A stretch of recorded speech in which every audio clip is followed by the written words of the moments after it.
Shorties on this techno, cause we finna throw little ding dong bitch when you niggas with a scope. Please don't test me. I know you niggas reckless. The Johnny's hit the lights. Just don't tell. My niggas see the light there. Hopping up the job, see, happily informed. Born from my rest, was fucking him going torn.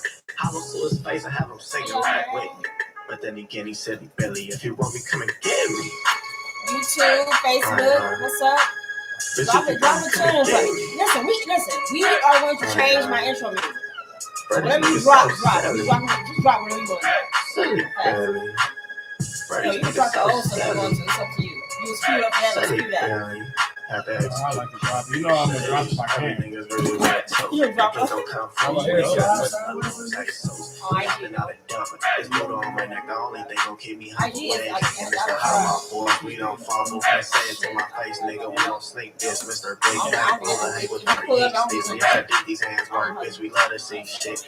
Talking about my family. Oh, no stand. The blowers on my hip. It's your Sam, but he's Sam. Thought I said it was the grand. Jumping at the mansion. Going for 30 caskets, guns and clips we mastered. Two greedy bastards running around in traffic. Think you buy your life, I dare a nigga to snatch. Speaking to the mic, of course, and shit bashing niggas and thinking they don't have. She's gonna be coming get me. But you be gonna come and get me. Brady's niggas so savage. Brady's niggas so savage.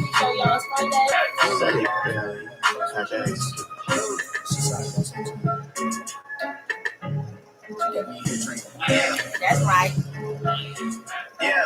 Listen, this is the first time I drank all week. Always new women gotta keep it honest. Oh, okay, well, you doing better than me. I gotta get to us. Relax stomach. I've been counted out so many times I couldn't count it. Funny how now my account and it's having trouble trying to count it to the people that think that I owe you. You know that y'all getting too old for this. Please don't think nobody notices. I've been up for way too many days. Y'all sleep enough for me anyway. Y'all don't be doing it anyway. Y'all are not true to this anyway. OVO, East End, wraps up. We might just get here with the Rico. Everyone home for the summer, so let's not do nothing illegal. I gon' make 50 million and I give some millions to my people. They gon' go Tony Montana and cop them some shakers and Fritos, but they from the waves, man. There's not much to say, fam. They told me to tell you measure some wastelands and stay in your place, man. My dad is from Memphis and I am the king. I should probably just move into Graceland. Madonna's a team I know and I'm the king of pop. I'm building Never Neverland. How you hate me when I never.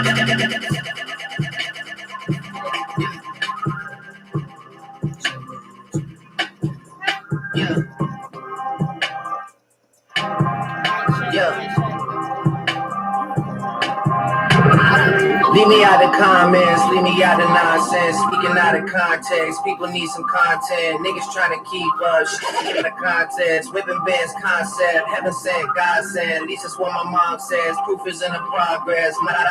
Object, busy than a motherfucker. You know how my job get. Walking up the wrong tree, you know how the dogs get. Haven't fallen enough yet. Come with a classic, they come say how you say it, say it's sleeper. The ears are red, the petty is real. My tronics for a feature.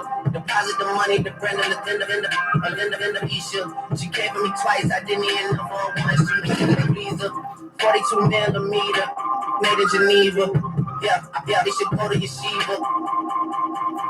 Yeah, I probably should go live with Yeezy. I need me some Jesus. As soon as I started confessing my sins, he wouldn't believe the sins. I got sins on my mind and some M's. Got a lot of M's on my mind and my friends. Yeah, I keep my friends on my mind. I'm in love with 2 girls at one time and they tens. That's why I got 10 on my mind. I got M's. Got a lot of M's on my mind and my friends. Yeah, I keep my friends on my mind. Should repent. I need me some Jesus in my life. I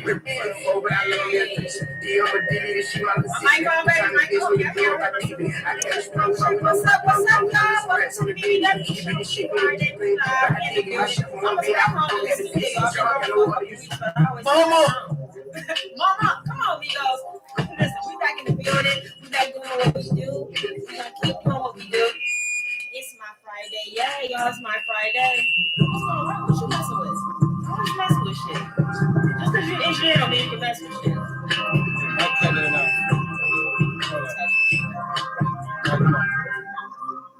That's you cutting up. That's No, your mic going in and out. How's my mic going in and out? Don't even say that. Do I need to switch mics or bring this mic up? Keep talking. Keep talking. That's easy for me to do. That ain't a problem at all. I hear the static though. I can hear that. That's good. See, I know we know static radio. It's slowed down. I put the phone down. Boring as hell. That's all. You know when you tap something, it get louder sometimes. Shortage. It's a shortage. So that sounds better.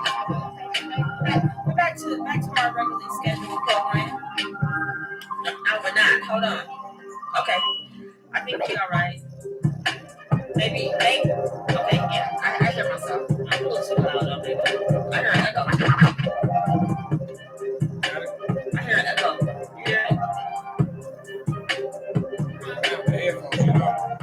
Sins. I got sins on my mind and some M's. Got a lot of M's. All right, what's up, y'all? Let me get off our technical difficulty shit. What's up, y'all? It's Friday. Happy Friday, y'all. Happy last Friday of the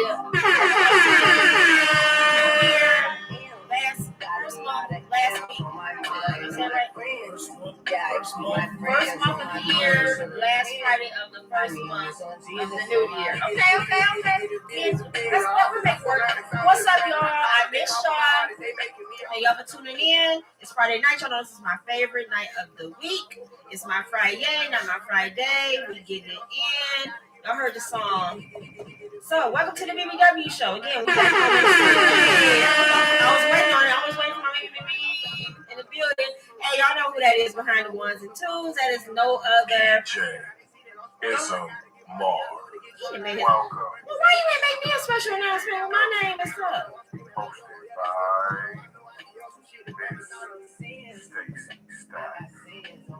That's my big stack. Family Bush. Let me shut up and hey. You teaching me. You be teaching me. Gotcha. That's rude though. You told me One to shut time. up. What's up, baby? What's up, Oh, see, he in the zone. He think this the. We in there. We in here? We in there. Tell them bigger the office. Oh, that's my goal. So, what's up? How was your week, baby? It was crazy. It was crazy? Yeah.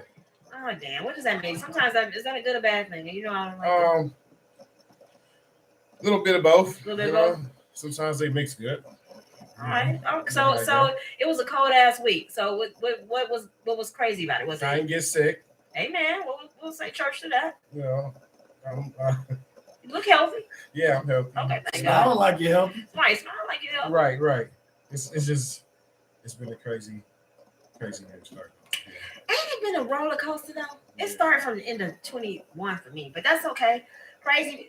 Sometimes I think like when things go like this, you're going in the right direction. Because if everything always goes so smoothly, I feel like I don't know what they say. Nothing grows in your comfort zone. So a lot of times, especially like in the last few weeks or I would say almost 2 months, I've been out my comfort zone. Yeah. On a lot of shit, but that's okay. Because don't nothing grow in the shade. You know what I'm saying? Like you can't be just under a comfort tent.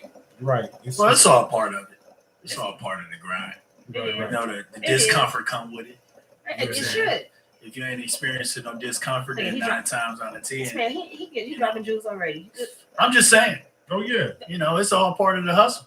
Right. Definitely, I agree. No adversity, then you probably not trying hard enough. Right. Oh yeah. That's just how I feel. That's my personal opinion. That's his professional. You gotta push through. What he talking You know what I'm about. saying? You gotta push through some of them hard Push through the pain. That's what they say. Push through the pain. Right. Yeah. Mm-hmm. Well, I'm glad you're here. I'm glad you're good. Okay. I ain't going nowhere. I slept all week. Good job. I was in the cocoon. I was getting my mind right. Sometimes you gotta do that too, butterfly. Come on that cocoon. It was just one of them weeks where it was like, you know, ain't nothing wrong with that sometimes. I'm gonna take this bed, I'm gonna wrap up in it. You know, I got a nice bed, so I feel that. I slept in there. My nerves feel better. I got some real sleep because I don't really sleep. You know. Yeah, that's not good. It's different when you sleep in the bed and on the bed. Exactly. That's the truth, though. Yeah, exactly. That's so I've been getting my mind right and just been trying to get my mind ready for the next big thing. Because, you know, honestly, I thought it was going to be a lot of more big things coming my way as soon as the year started. It ain't really come off like that. Things kind of slowed down. But being a It's DJ, been a little twist of the year for everybody. Everybody I've been talking to, I get it. You know what I'm saying? yeah, being a DJ, And sometimes expectations ain't always the best, you know. Like, I've learned to remove a lot of expectations in my life. If that makes sense. A lot of things because I don't want to set myself to be let down.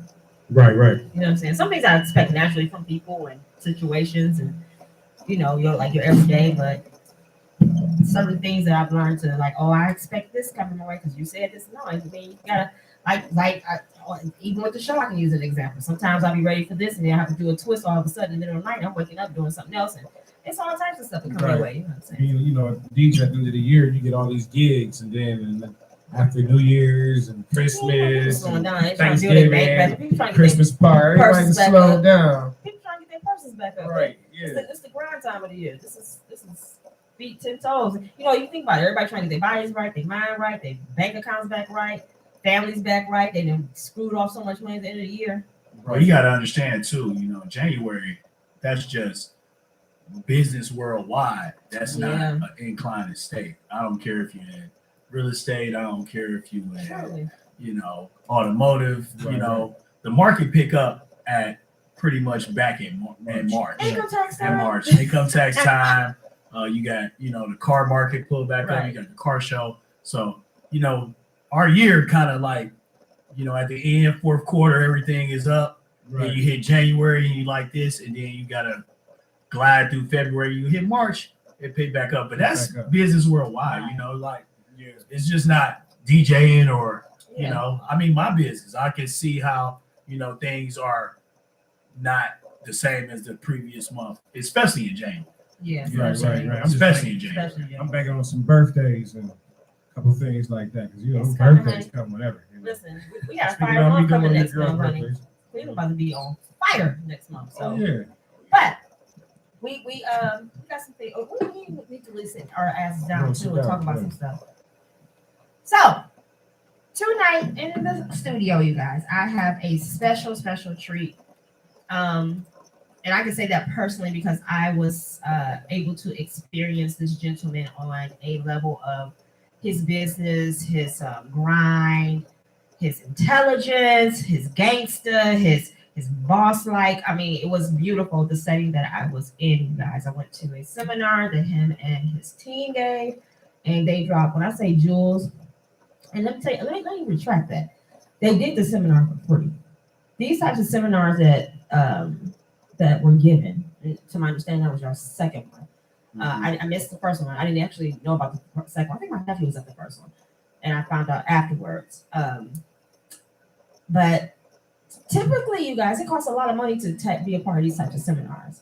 If you're in any type of business forum or you want to learn about business, people will invest and pay for tickets for things like this. But these gentlemen are so serious about what they do, and they're very successful in what they do, but they're trying to not only be successful in their own lives, they're breathing success out to us. And it was free. It was a free event. You can't, how could you not want free jewels? You know, even if you just go and you're like, oh, this ain't for me, what did you lose out on? You know what I'm saying? But if you left there and get nothing, shame on you, that's all I gotta say. But it was such a dope event. And this is the first place I met this gentleman. And I'm honored. I'm grateful that you are here in the studio with me. Well, I appreciate the invite for sure. I appreciate you. I really, really am. I'll get the whole team in here. We're gonna get y'all all in here. If as many bodies as I can. But Mr. Marvin Lewis is sitting across the table from me in the studio. I think you want to be called Marv. I heard you say Marv. Everybody call me Marv Lewis. You know, okay. Because I see it all the time, and even when you call like, hey, what's up, Texas Marv? I'm like, oh, okay. I'm such a Marvin. Yeah. But this is the founder and president. Should I say CEO? How does that work? All of this is everything. This the boss I'm man. Mr. Beyond Life. Right. This is Mr. Beyond Life, y'all. He started a financial services company called Beyond Life. We got so much to dig into. I want to say this right now, and as long as you're okay with it, we're taking calls at 939-5087. As we dig into this information, you guys might want to call, ask a couple questions. This is not going to be a whole Q&A session. But you are welcome to call.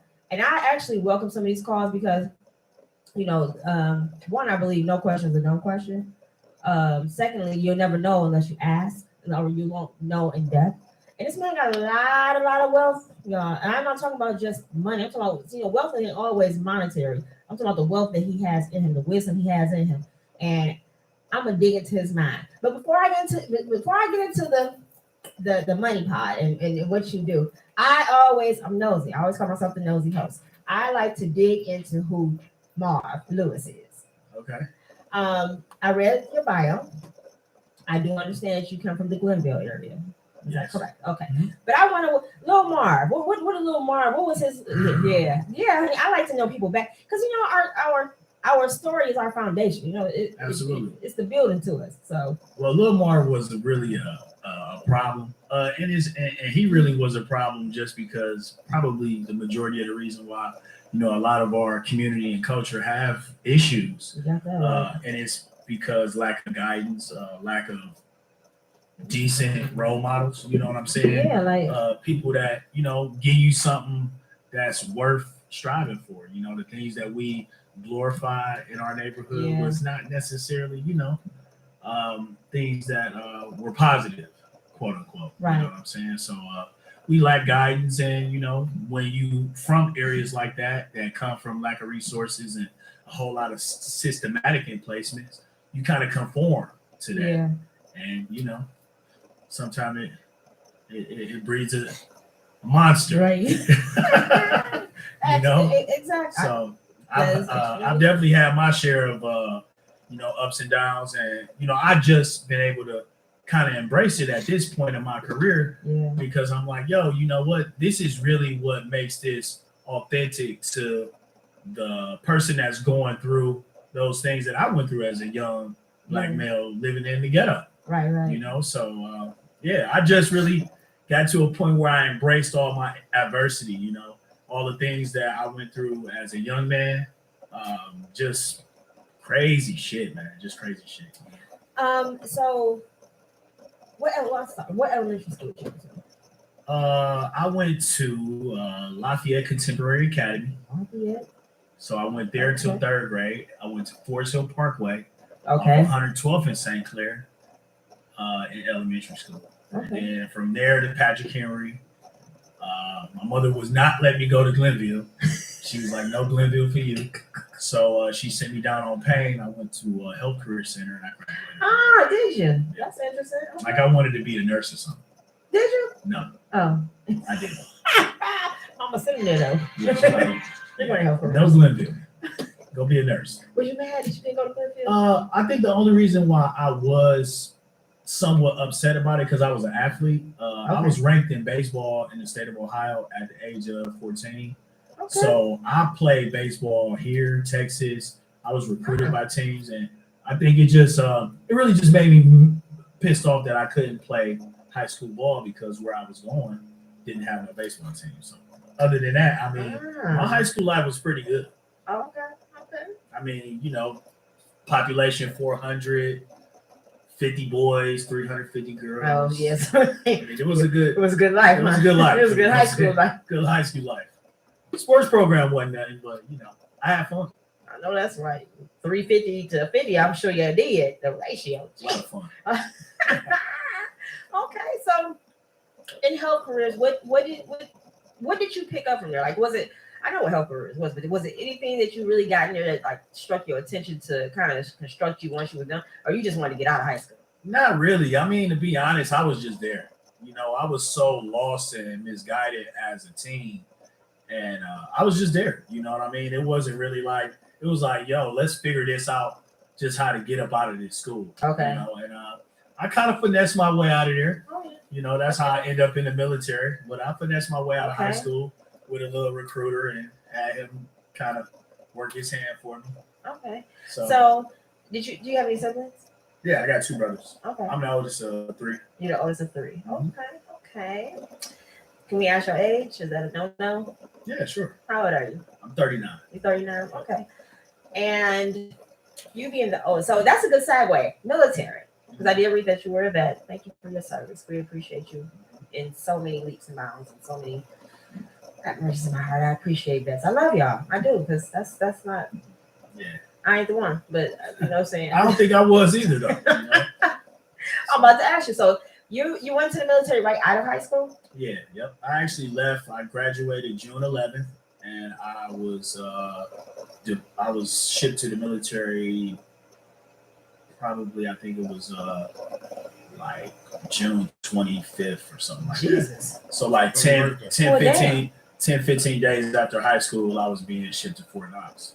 I don't know how you felt about that. I mean, you know, like, again, coming from where I come from, you want to do something positive. You know what I'm saying? Because we really didn't have too much positive shit to do in that community, whether either you was playing sports or you was probably going to the military or you was just outside. Yeah. You know what I'm saying? Just randomly roaming and doing what, you know, you do when you from the hood and you just go outside every day. Right. You know, I wasn't really ready for it, but, you know, I mean, I took it in stride. And my military career is it's very different because I actually had a lot of problems in the military. Really? Yeah, because I just was still misguided. You take this kid, you know, from St. Clair, right, and he has no responsibility, he has no bearing, he has no structure, and you just put him into a very regimented, structured situation. Yeah, I'm just like, man, what is this shit? You know, and you know, and I'm still kind of like ferocious because I'm still kind of fearless in the sense of like still being quote unquote from the hood. Okay. So I'm just like, man, you know, you got people screaming at you, and I'm like, I'm laughing, and it's people crying. Right. You know, so it was different. I wouldn't take it back for nothing. It really molded me to be a pretty solid individual on two different levels, you know. On the level of understanding how mentality and how your mental can really push you forward to get through adverse situations or situations that you don't think you can get to physically, but your mind will get you through it. And then just the discipline I learned by force, like not something I welcome, but something that was forced upon me that I had to learn. Okay. And it kind of shaped me, you know. Oh, that's what's up. That's what's up. How long did you serve? Well, I served 2 years active duty, and then I caught a federal penitentiary case in the military. Okay, so wait, let's pause there. Yeah. That's interesting. You know, I want to dig into that a little bit. Just to know, you know. I love knowing people's stories. I think that I just love it. It tells a lot about, you know, where you're at or where you're going and all that to me. So the 2 years active, were you in any type of process in the military? Like, yeah, you know, so I'd say war. Every time you're active in the military, it means you're a part of some type of war. So I know it's a lot of things. It's a lot of quote unquote terms that you get. It might be, you know, you might be deployed somewhere, but it might be considered a peacekeeping mission. Right. Okay. Or, you know what I'm saying? Yeah, I've heard not necessarily war. Right. Just a deployment, you know, for whatever that tactical mission is. So my first 2 years, I did a couple deployments. Like I said, that third year, I was just still so lost for real. You know, I was salty because I really didn't want to come to the military, but I just really kind of came because I had to. You know, my mom had signed me up. She had signed the papers for me at 17 years old. I'm not being aware that, you know, I really could not go. You know what I'm saying? So I just was like, yeah, okay. I love him. Thank you. Thank you. You the man. So I mean, as far as the military, it was probably one of my greatest teachers, not only for the formal aspect of it, the adverse side, I think taught me what I needed to learn because I was just all over the place. Okay. So, once the federal case in the military, what happened? I'm not going to try to get what happened. One night I'm in city. It's called Killeen, Texas, right outside of Fort Hood. And Killeen, Texas. Very little city. It's kind of like an Akron or a Canton. Okay. But obviously in Texas, it's a little bit bigger than that, you know. Okay. But you know, I was just down there, and I was like this young kid from Cleveland, and I'm like, I was just reckless, you know. And I ended up getting into a fight with two white guys at a gas station, and were they in the military too? We found that out later. Okay. Yeah, we found that out later, and that's probably what really hit me so hard. I basically started some shit with them. Like they didn't want no problems. I was just on some drag, you know, just being young and dumb, and got into an altercation with them, and lo and behold, you know, I leave, and you know, they call the police, and they, you know, and I was doing things so much. It was a whoop their ass. Pretty bad. It was mad. But I was doing things like that so much, it was becoming a norm. So I wasn't running when it was over with. Like, you know how when you do something bad, you like, I got to get away. Yeah. I wasn't doing that. I was just like leaving like whatever, like regular, you know. And that's kind of what caught up with me that night. Yep. So you think more or less it was because they were in the military too? To be perfectly honest, I was just wrong. You know, I think, I was dead wrong. I think that them being in the military probably had a bigger bearing on my punishment for it, because they ended up being like sergeants. Oh shit! And I'm like this, just, you know, E1, E2 at that time or whatever. I might have even been an E3, but you know, it's just it's just I was wrong. You know, so I was dead wrong. I was on some bullshit. You know, just young and just dumb, to be honest. You know. Yeah. What year were you into your military career at that point? So I enlisted in 2000. I caught the case in 2002. Okay. And then I served 3 years, and I got out in 2005. So they actually imprisoned you? They put you in prison? I went to the federal penitentiary. Shut the hell up. Yeah. So what, they like charge you with assault? Is that how that goes? No, it was a little bit more than that, because, you know, back in our day, we like, yo, you don't beat nobody up and don't take what they have. Oh. I'm not laughing about it, but I mean, I get it.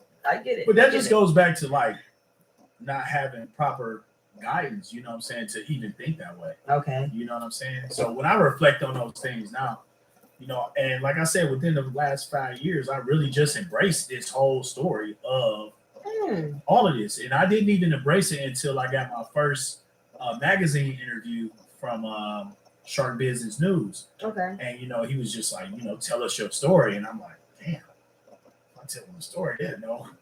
I went to jail. Know all it. You know what I'm saying? Yeah. And I'm like, I don't really want to put that out there. But, you know, I had to have that conversation with myself, like, dog, that's where you come from. This makes it authentic to somebody that's going through that same type of situation. Yeah, because you know, a lot of people go through stuff like this and they think that that's it for them. You know, that this is where it ends and begins, or it's a hopeless situation or whatever. I love relatable, transparent people. That's why I ask these questions. You know, I say I'm nosy, but I'm really not a nosy person by nature.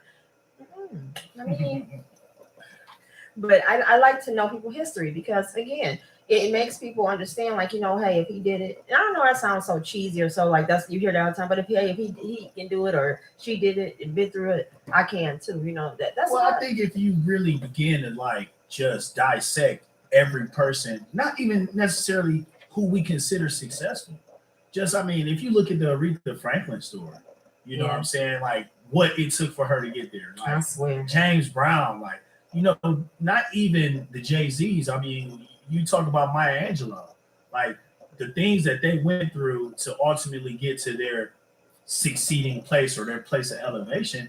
It was all adversity. Now, not necessarily mainly things that they caused themselves, like I did myself. Right. But it's the same type of like shit you got to handle. Right. You know, whether you did it to yourself or society did it to you.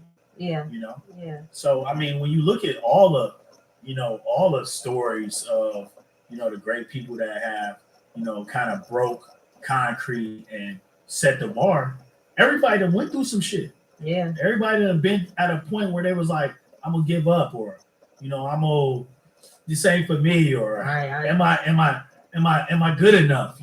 Right. We all have those like questions. For real. I think that's somewhat human nature. Yeah, it is. It's a big part of human nature, actually. Yeah, but a lot of people play devil's advocate with themselves. I do it a lot, and I've been so much better about controlling it, because sometimes it can get uncontrollable, and then you'll shut down in that. You're like, oh, forget it. You won't accomplish anything if you stay in those. Well, that's because 90% of the accomplishment is mental. It's not even the physicality of doing something. It's like people don't really succeed or get to a point of opulence or their level of success because you don't really even believe you can do it. Like you talking about jets and you don't even believe you can really even charter a jet. You talking about like, Lamborghinis or just owning businesses or owning property. Like you don't even believe that yourself. So how do you think that will come to fruition if you don't even truly believe that you can even accomplish those things? Agreed. So agreed. I had to get out that mindset, y'all. I was living in that type of mindset for a minute, but everybody at one point probably does. So you did federal prison. Was it down in Texas you had to do it? I actually went to prison first. I did some pretrial time in Texas. Okay. Then they flew me to Oklahoma. Oh, God. So yeah, I did the rest of my time in Oklahoma. But again, as depressing and as bad as it sounds, like Oklahoma just sounds depressing. It ain't nothing but tumbleweeds. Yeah. But it just in the middle of the desert, like middle of nowhere, nothing around. But I wouldn't take that phase of my life away for nothing, because one, I just learned so much about myself. That was probably my next question. What did you when you was in that environment and in that not only environment, when you was in that part of your life, what was like one of the most pivotal things that you felt that shook you? Said, Marv, you hear this. Well, I remember the first day I walked in there. I'm light skinned, curly hair. Right. I'm like, I'm in Oklahoma in the fucking pen. It's about to be tough. And I never really like a pushover type of guy. So, but I, obviously like, the whole light skin thing and the whole curly hair thing. So me not never being in those circumstances, I'm just saying to myself, like, it's gonna be hard. I'm not about to let nobody play with me. Just having that mentality walking in there. It transitioned to I actually met some of like the best people I ever have been involved with in my life when I was in prison. One of my mentors to this day, Jared Fisher from Miami, Florida. He was a leader in the military. Shout out Jared Fisher. So he just taught me a lot. He just taught me a lot about just, he was like, man, because I was wilding out when I first got there. Because I'm like, this is what I got to do. Because I'm light skinned with curly hair. I got to act like I'm crazy. Like, don't you be, oh, you know what I'm saying? Like, I got to really be in here like I'm on 10 all the time just to kind of make it like you don't come over here with no bullshit. Right. But I never forget the day, man. He was like, man, Marv, I'm going to show you how to get out of here early because you got something. And he just started putting things down to me like, man, you need to be here. If they need somebody to mop the floor, you need to mop it. If they need this, you need it. So by the time I left prison, I was working off campus. I was working at a golf course outside of the facility. Oh, damn. I had honor custody. So we left in our commissary. We went to the actual grocery store and bought our stuff. And we had our own prison.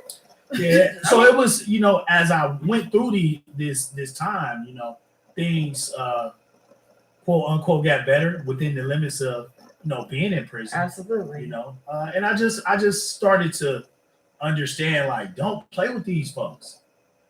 Do not play with these folks, man. They'll put you in here and it ain't nothing nobody can do. Right. That's it's nothing nobody can do if these people decide to put you in this situation. There's nothing, you can do. During my sentence, I got sentenced to segregation one time. It was over a basketball game. Like, this guy was huge. This guy's big as his room. And he just kind of tried to bully him. And, it didn't end well for him. And by the time that, it's crazy. By the time like all the COs got to the rec yard where it happened at, Mhm. I was at the warden's office on the ground with my face up against the wall, with my hands behind my back. You know, because I had already took care of that. I was like, I don't want to get this whole beat down that they do. Okay. You know what I'm saying? So they running past me down the wire, and I'm walking up the wire. They don't even know it's me involved in the altercation. So, long story short, they gave me 2 weeks in the hole, and like that was the pivotal point of my time in jail, where I was like, no, you got to get this right this time. Yeah. You know, just being in one room 14 days straight.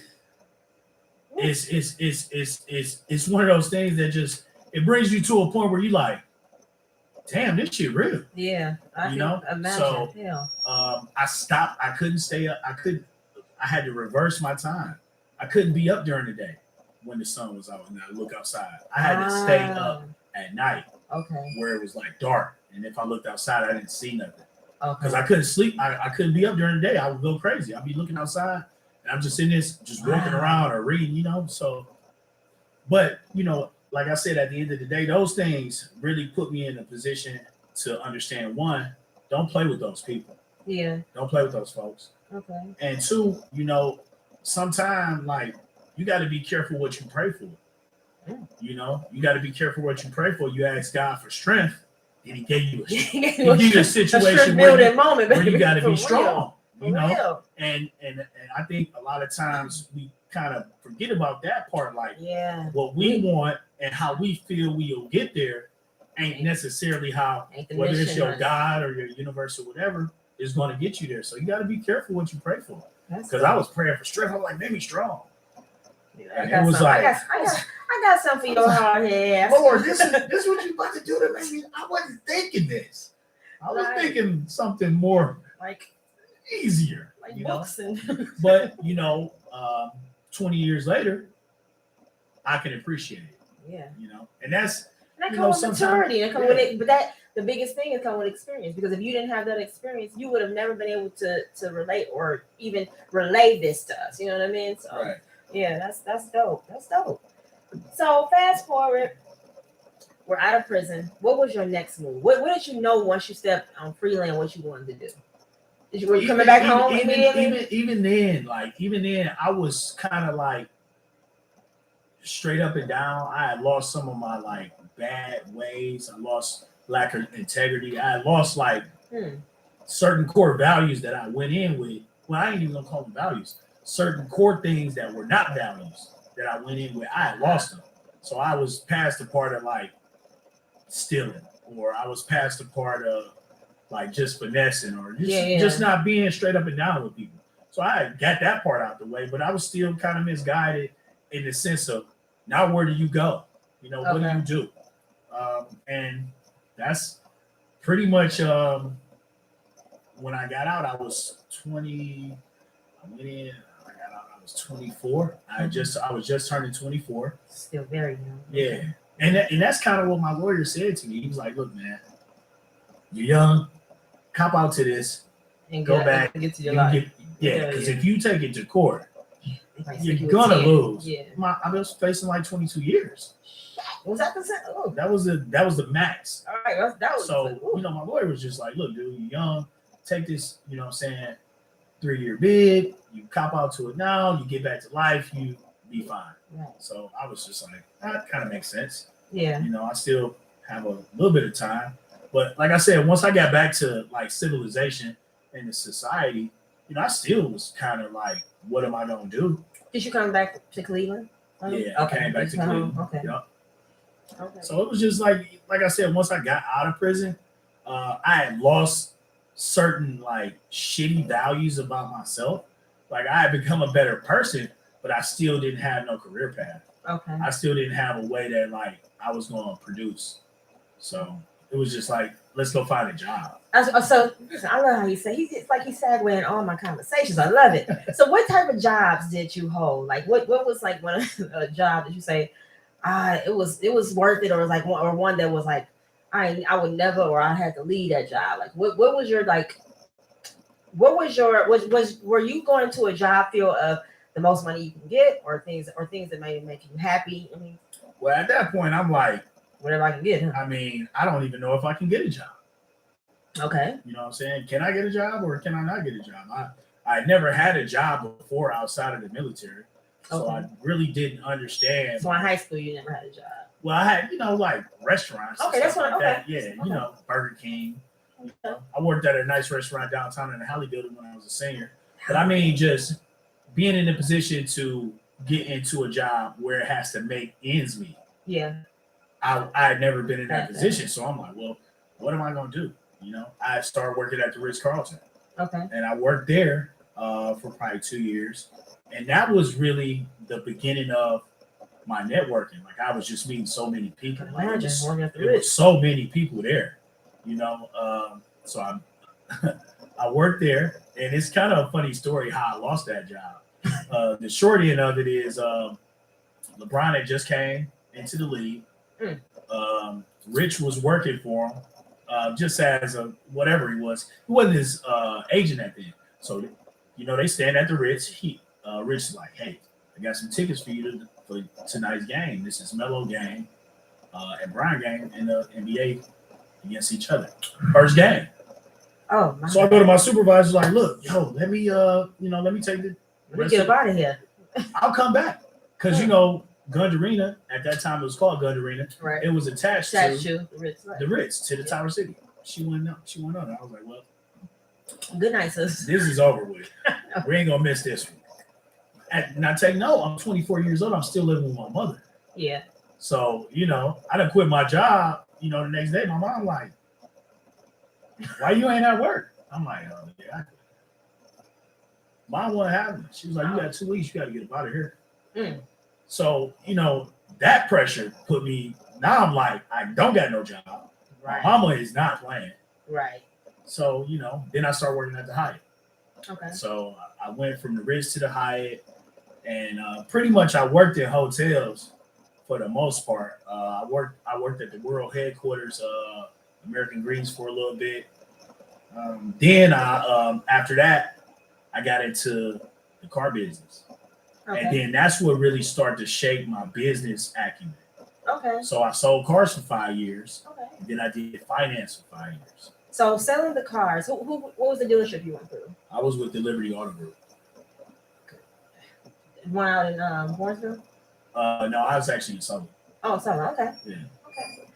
So Liberty Auto Group, I can see selling cars. I mean, you definitely got to have a business. I've heard it's a training and a mindset and a swag. Definitely a swag you gotta have.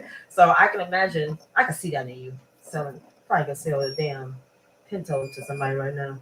I can see. Look at this great car. But so you were in. Then you went to finance. Yeah. So what happened in finance? What shook you in finance that was different from you actually being on the floor itself? The floor. Well. So when I go to finance, now I'm selling ancillary products. Okay. Stuff you cannot touch, feel, or see, right? And like, give an example. Tire protection. Okay. Life insurance. Right.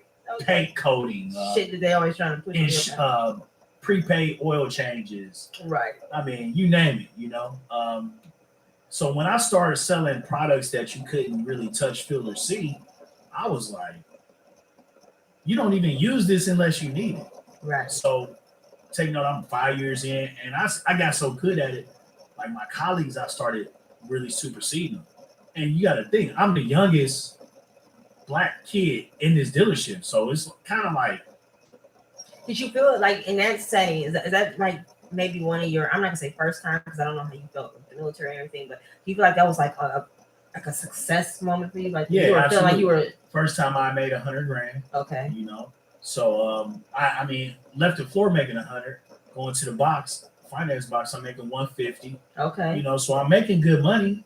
I had started to dibble and dabble into like, learning money making mechanics, learning credit, learning personal finance, things like that. So I was kind of like, I was back and forth, in those two things. And really, man, it's crazy. One day I went to work, I was tired as hell. And one of my colleagues, which was another finance manager, I was tired. I'm talking about this week it just kicked our ass.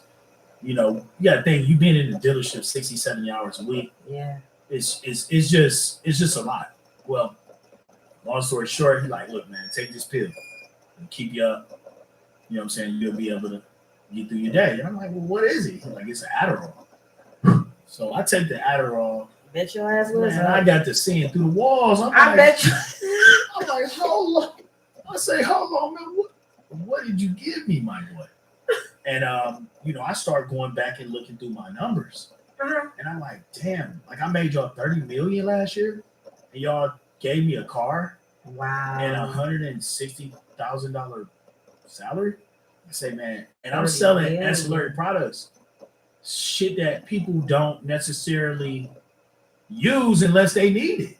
So sometimes people have it and never use it. So I'm like, why can't I do this for myself? So I quit. That day I walked out. Liar. That's the damn. My family was like, you silly. You know, they was like, damn, Adderall.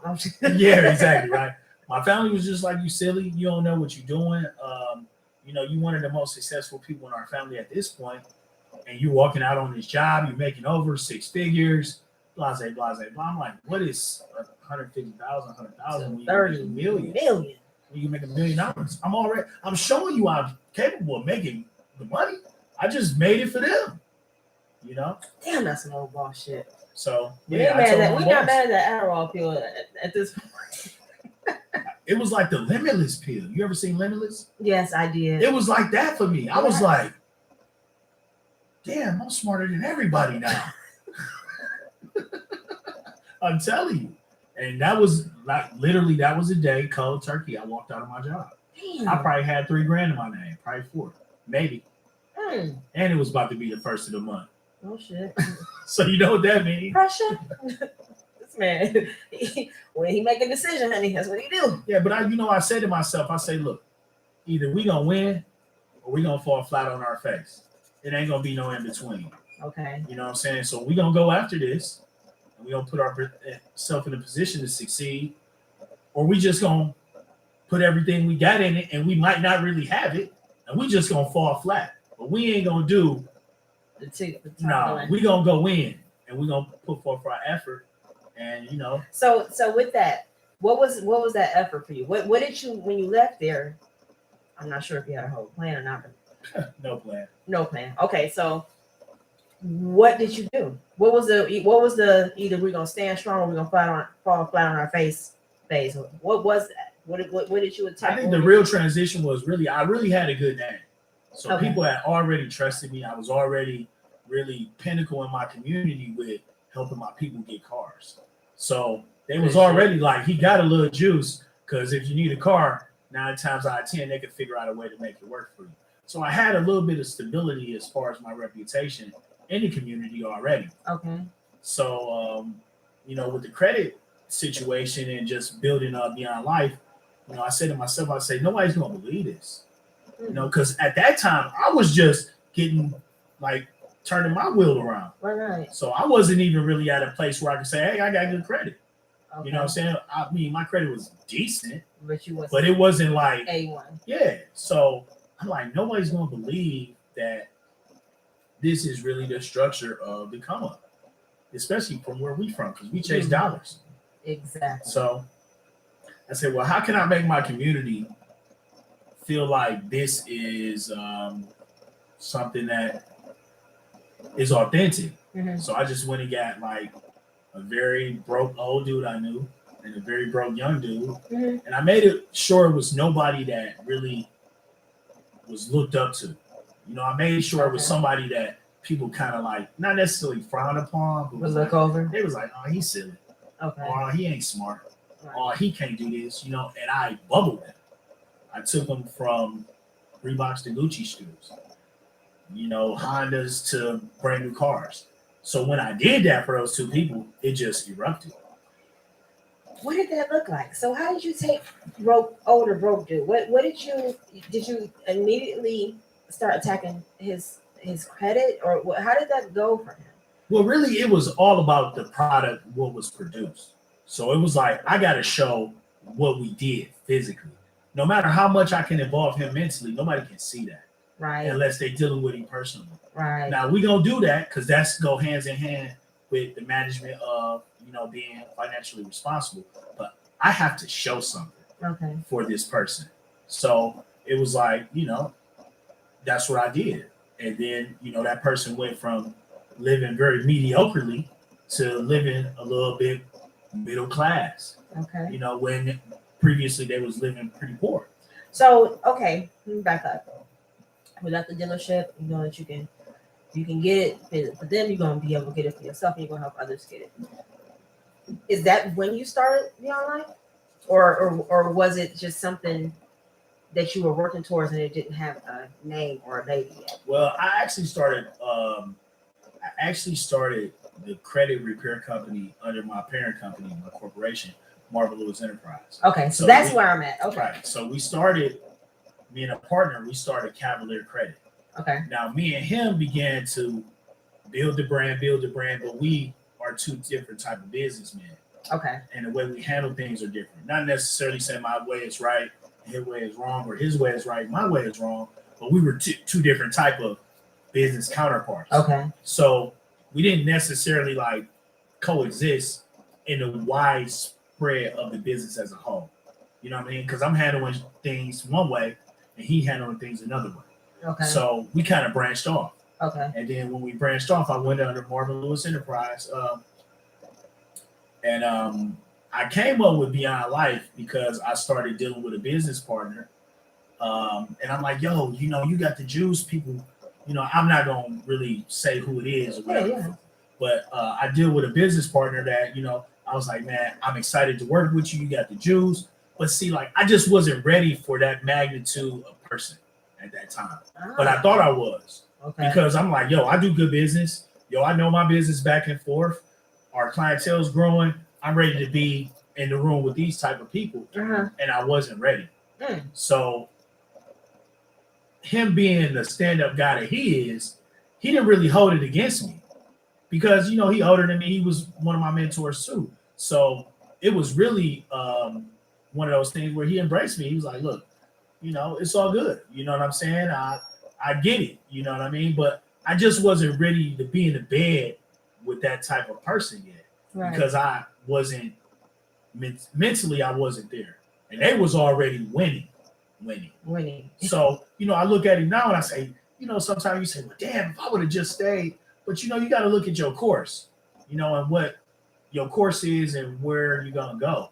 And I guess that just wasn't the course that I needed to take right now. Yeah. You know what I'm saying? Because you always can say, well, what if I did this? It could have been this way. But what if you did this? It could have been that way too. Yeah, it could have been. So you got to be, I guess what I've learned is to be thankful for like the route that comes your way, especially when it kind of works and teaches you something. For sure. I love it. So the gentleman you didn't continue business with, what kicked you into another way to say at this time was Beyond Life process? We started together. Okay, so that's right. You guys started together. And when you didn't keep the course with this particular gentleman, what made you stay with Beyond Life? What made you say, okay, this is my baby, and I'm going to make sure this baby grow up? And it's crazy because I actually was going to go back to Marvin Lewis Enterprise because I felt like, we came up with this together, but systematically on paper, we had put like in our operating agreement and our clauses, like, look, if anybody ever want to walk away, give notice, they can walk away with everything if the other party agrees. But I just started thinking about the meaning of how I came up with that name. Okay. And how I came up with just that stance on just finance, period. And, I was like, I got to keep this handle because, what I want to do is teach people how we can live beyond the life that we were really, how they thought we was going to live. Right. We going beyond what y'all thought we was going to do. Y'all thought we was going to be here, but we way beyond that. That's why I say, one of the handle for our company is, are you ready to go beyond life? Are you ready for the next level? Right. Are you ready to really put your mind in a situation where that the more you learn, the more you earn, are you in that position? And that's kind of why I stuck with it. And it just it just felt right. You know? Yeah, for sure. That's why you came up with that name. You know what? You God had already knew what was going on for you. That's dope. That's so dope. You So with Beyond Life, and you know you stuck with it. Let's say a refill. Do we need to do a pause for the Cosmo? What you want me to? Yes, I want you to because I don't want to read it. We're gonna kick my ass. From the sponsors? Yeah. You better get the sponsors.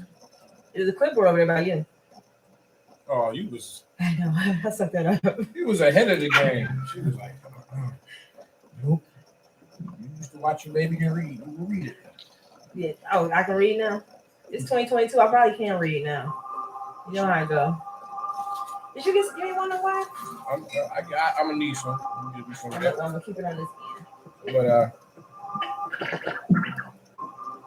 as violence happened to you and your family, violence can affect all parts of your life, sometimes in ways you can't see. Violence can affect the way you eat, sleep. It can cause you to lose focus, feel afraid, feel angry, use drugs, drinking.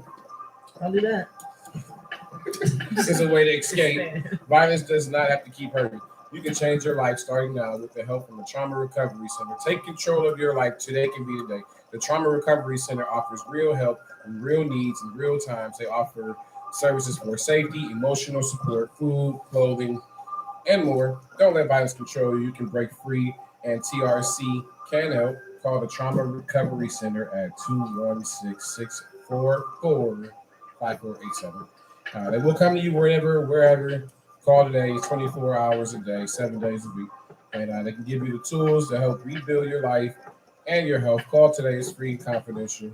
If you want out and you don't know where to start, call us. The Trauma Recovery Center can help you take your life back after life, starting today. Hit that number one time.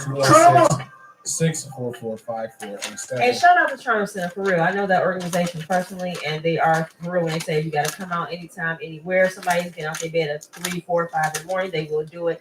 Do not take advantage of that information, people, because mental health is a real thing, and it's attacking, unfortunately, our society, our culture so much harder than we might have been used to. And then you even probably realize how we were all, not all, but some people are mentally damaged.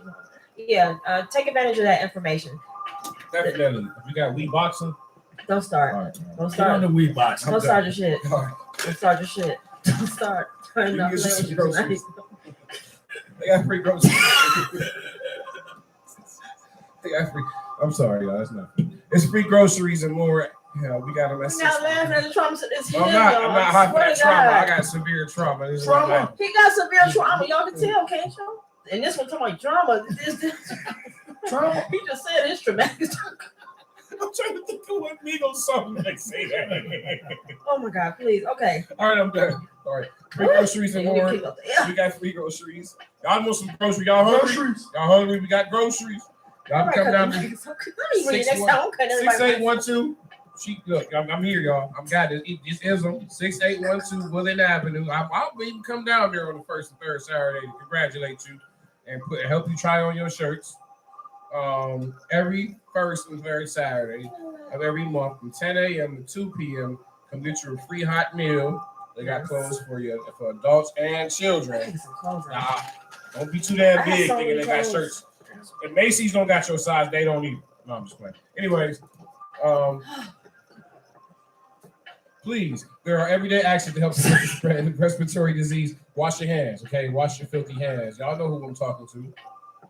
Who are you looking at, though? You know who I'm talking to. Who are you looking at over in the corner? I looked right at a few people.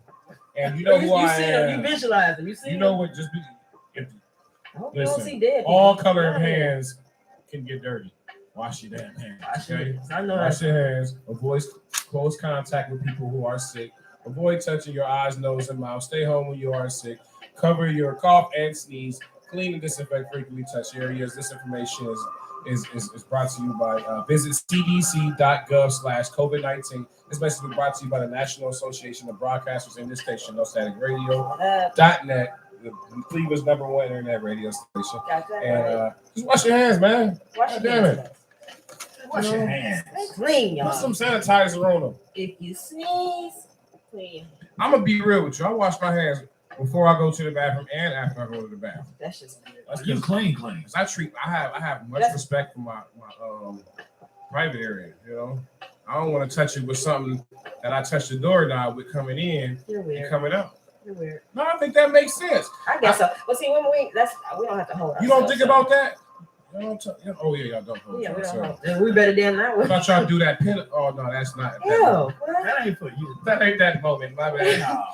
Wrong moment, though. See, Right. You see? See, man. Why can't you be serious? When we The doing genres this? I'm watching. All right. Anyway. Shout out to our sponsors. We appreciate y'all. No Static Radio. We're powered by Google. We up in the building, y'all. It is Friday night. It's still welcome to the BBW show. We still got this Robert called his history. He the hype man. We're gonna record him. That's what we're bring him on stage with me. So I go on the show. We there, you know. So we are talking about Beyond Life, a business that he created, and I mean, now we're about to get into the meat of what it is today, how it's grown, and your vision for it, and the team you've come to deal with it. If you don't stop shaking that cup and squeaking that chair, I've been letting you pass. I've been trying to be serious, but you got one more time to squeak that chair back there. I'm coming back to it's been bothering me. You know what it reminds me of? A squeaky ass chair. I'm coming back to it. No, it reminds me of your one guest that you had. Let me tell you something. Stop. No, we're not doing that. Okay, we're moving along. I'm not going to let you get that out. I'm not letting you do that. It's a new year. Didn't we say it's going to be better? All right, I'm done. I'm good. I'm good. Okay, I was just making sure. I thought we still horrible. He's not good. Remind me before you leave. Ignorant for real. Beyond Life. Okay, so when you got to Beyond Life and you're here, you separated with a partner, what was your next big move? Did you know you wanted a team of people, or were you like kind of really like grinding it out by yourself? How did you take on? Because even with your first business or your Marvin Lewis Enterprises, right? Did that just kind of all stream together, or did you have to like kind of separate that? Like, okay, well now I'm on this level Beyond Life, and I still got this my business here. How did you merge those lives, or was it the same business umbrella? Because what I did was once I learned corporate structure, I corporately structured my businesses the right way. Okay. So first, I made Beyond Life I made Marvin Lewis Enterprises Corporation owns Beyond Life. You know what I'm saying? I learned that. I started there. I mean, I'm excited. I know what you know, and as far as Beyond Life, I really didn't have a direction. I just knew my craft. Okay. I knew that I knew the juice. I knew like how to do things that were not traditional and our culture. So again, I was like, I'm just good at this shit. You know what I'm saying? So tell the people, what are you good at? What's Beyond Life? Everything. I know that's right. See, A through Z. I love it. We're good at everything. Everything. Come on, don't do that. I ain't gonna be vague. I'm just saying. Right. I'm gonna say. I ain't gonna let him be vague. Y'all know that. We specialize in everything from A through Z. We have mentorship programs. We teach people how to corporately structure their business the right way. That's what I need. Everything from corporate structure to business compliance, having bank validity. Just being in the position where your core is right, so you can go get the bag. Obviously, personal funding, business funding, but we really a one-stop shop. We help our clients get houses. We help them get, personal loans. We help them pull equity from commercial properties, residential properties. I mean, last week we probably did maybe 130,000 in personal loans for our clients. So I mean, we really we talk about now you paying attention. You up? I've been listening this whole time. No, you. I mean, I'm talking about like 130,000 between like 5 or 6 people. Damn. You know what I'm saying? Damn. So, is that what they say on the internet? Damn. Right. Yeah. So and it's really just learning and understanding that if the bank don't cut the check, you're done. One of my mentors that I done have forever. Never met him personally. Did a whole bunch of his webinars, whole bunch of his e-classes, some of his master classes, Grant Cardone. Okay. And basically Grant said today, look, if I needed to flip $100 million, how would I do it? He said, I would take my $100 million and I would take it to a bank and I would tell the bank to 10x my money. And the bank's going to do it.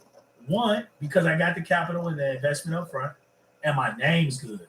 and I got the assets to back up if I default on this endeavor. Now, for those that don't know what that means, what's 10x your money? 10 times. Right. Okay. Take $1 million times 10. Okay. That's a bill. I know. See, when people are in their element, they're so used to their lingo. But I want to be transparent because somebody will say like, "What's 10x?" I knew what that was, Right. but yeah, you want to. And I say that to say, a lot of times when we get wealthy or we get to a certain level of just capital that you have that's liquid, you feel like you don't need the bank no more. But that's never true, because you got to think. Let's say, for instance, I'm sitting on $10 million. I'm not trying to do $100,000 plays. I'm trying to do that's right. $40, $50 million plays. If I'm sitting on 10 mil, right. I'm not trying. Somebody calling me for a $50,000 play. I'm like, yeah, I ain't got time for that. Right. I want to put my energy into this $1 million play or this $2 million play. I'm already on 10 M's. Right. So it's like the $50,000 play don't even exist no more in this world. Or let's just scale it down a bit. You got $100,000. You're not trying to bust $2,000, $3,000 plays no more. You're like, yo, I ain't got time for that. I'm trying to bust a $20,000 play or a $30,000 play.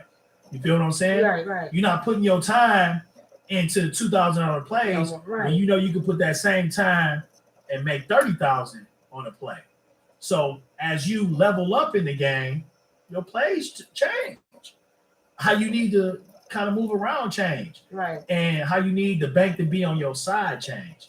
I tell my clients all the time, this shit just like the street. It's no different. If you the plug, quote unquote, right? And for commentary's sake, you the plug, right? No. And I buy, let's say, boxes of hair, right? And I've been dealing with you for, let's say, 2 years. And I buy 2 boxes of hair. So you start giving me 2 boxes. You're like, yo, you ain't even got to pay for them no more. 2 years in, you know what I'm saying? You've been doing good with these 2 boxes of hair. Here, take the 2 boxes, bring me my money. And I continue to do that back and forth. And then one day I pop up year 3 and I'm like, sis, let me get 50 boxes of hair. You like, 50 boxes? I mean, your credit good, but it ain't 50 boxes good. Maybe 5 boxes, because you've been managing 2-3 boxes a month. Right. You've been doing your thing with that. Here's 5 boxes, or here's 4.5. It's the same correlation to whatever you want to add it to. It's the same thing. It's the same way the bank look at you. Okay. People say, well, why have my car for 3 years and I never missed a payment? Okay, it's a $20,000 car. Right. It's $100,000. And and it might be the only thing on your credit report, or you might have that in another credit card.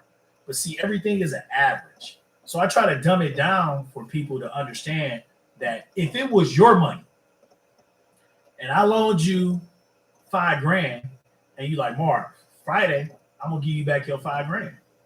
And then Friday come and I don't hear from you. Then another Friday come and I don't hear from you. Then another Friday come and you call me like, hey, Marv, I got that $5,000 for you. You gonna take the $5,000. Right. But if somebody else call and be like, hey, what's up with Shorty? I'm like, she paid me, but she ain't paid me like she's supposed to. Right. So that takes away from your worthiness. It takes away from your credit worthiness. So I tell people all the time, credit is not nothing but paying people on time. That's it. That's all it is. You know what I'm saying? Paying people on time. And I always tell my clients, put it in the perspective as if it was your money. If I owed you money Friday and I called you next Tuesday, you gonna be salty. You're gonna be salty. Like, you supposed to call me Friday. That's such a good way to put it. You supposed to call me Friday. That's such a good way to put it. And the bureau and the corporations that really govern our credit report, they do it a little bit different. They say, look, we gonna give y'all 30 days until we even tell on you. Right. So if your bill due on the 5th, we ain't even gonna tell them you fucking up until the next month on the 5th. That's why it damages you so much. Yeah. And then, those late payments affect your credit for 2 years. Yeah. No lender don't want to see you late on no trade lines for 2 years. Right. Because basically that's just saying that 9 times out of 10, whatever they give you that you're going to be late on. Right. You don't fuck that money up. Right. You know what I'm saying? So, the narrative is, I always tell people, put it in perspective as if it was your bag and you were lending it out and you were giving it. You would want your shit on time. Right. You know what I'm saying? Right. And you wouldn't probably wait 30 days to get the slandering. Right. You probably, day 5, you have money. You on the Instagram like, man, this book, Fact. You see what I'm saying? Fact. So the bank kind of give you a little window to kind of maneuver because shit happens. Right. And people still, maybe. I said, man, you rather overdrive your bank account than to get a late payment. I heard that before. Because you got to think, 35% of your score is predicated by your payment history, which ultimately means if you got bad payment history, then you can only be a 65%, which is a D, and that's between 600 and 640. Okay. So that's where you at. Okay. And there's nothing that can get you out of that but time.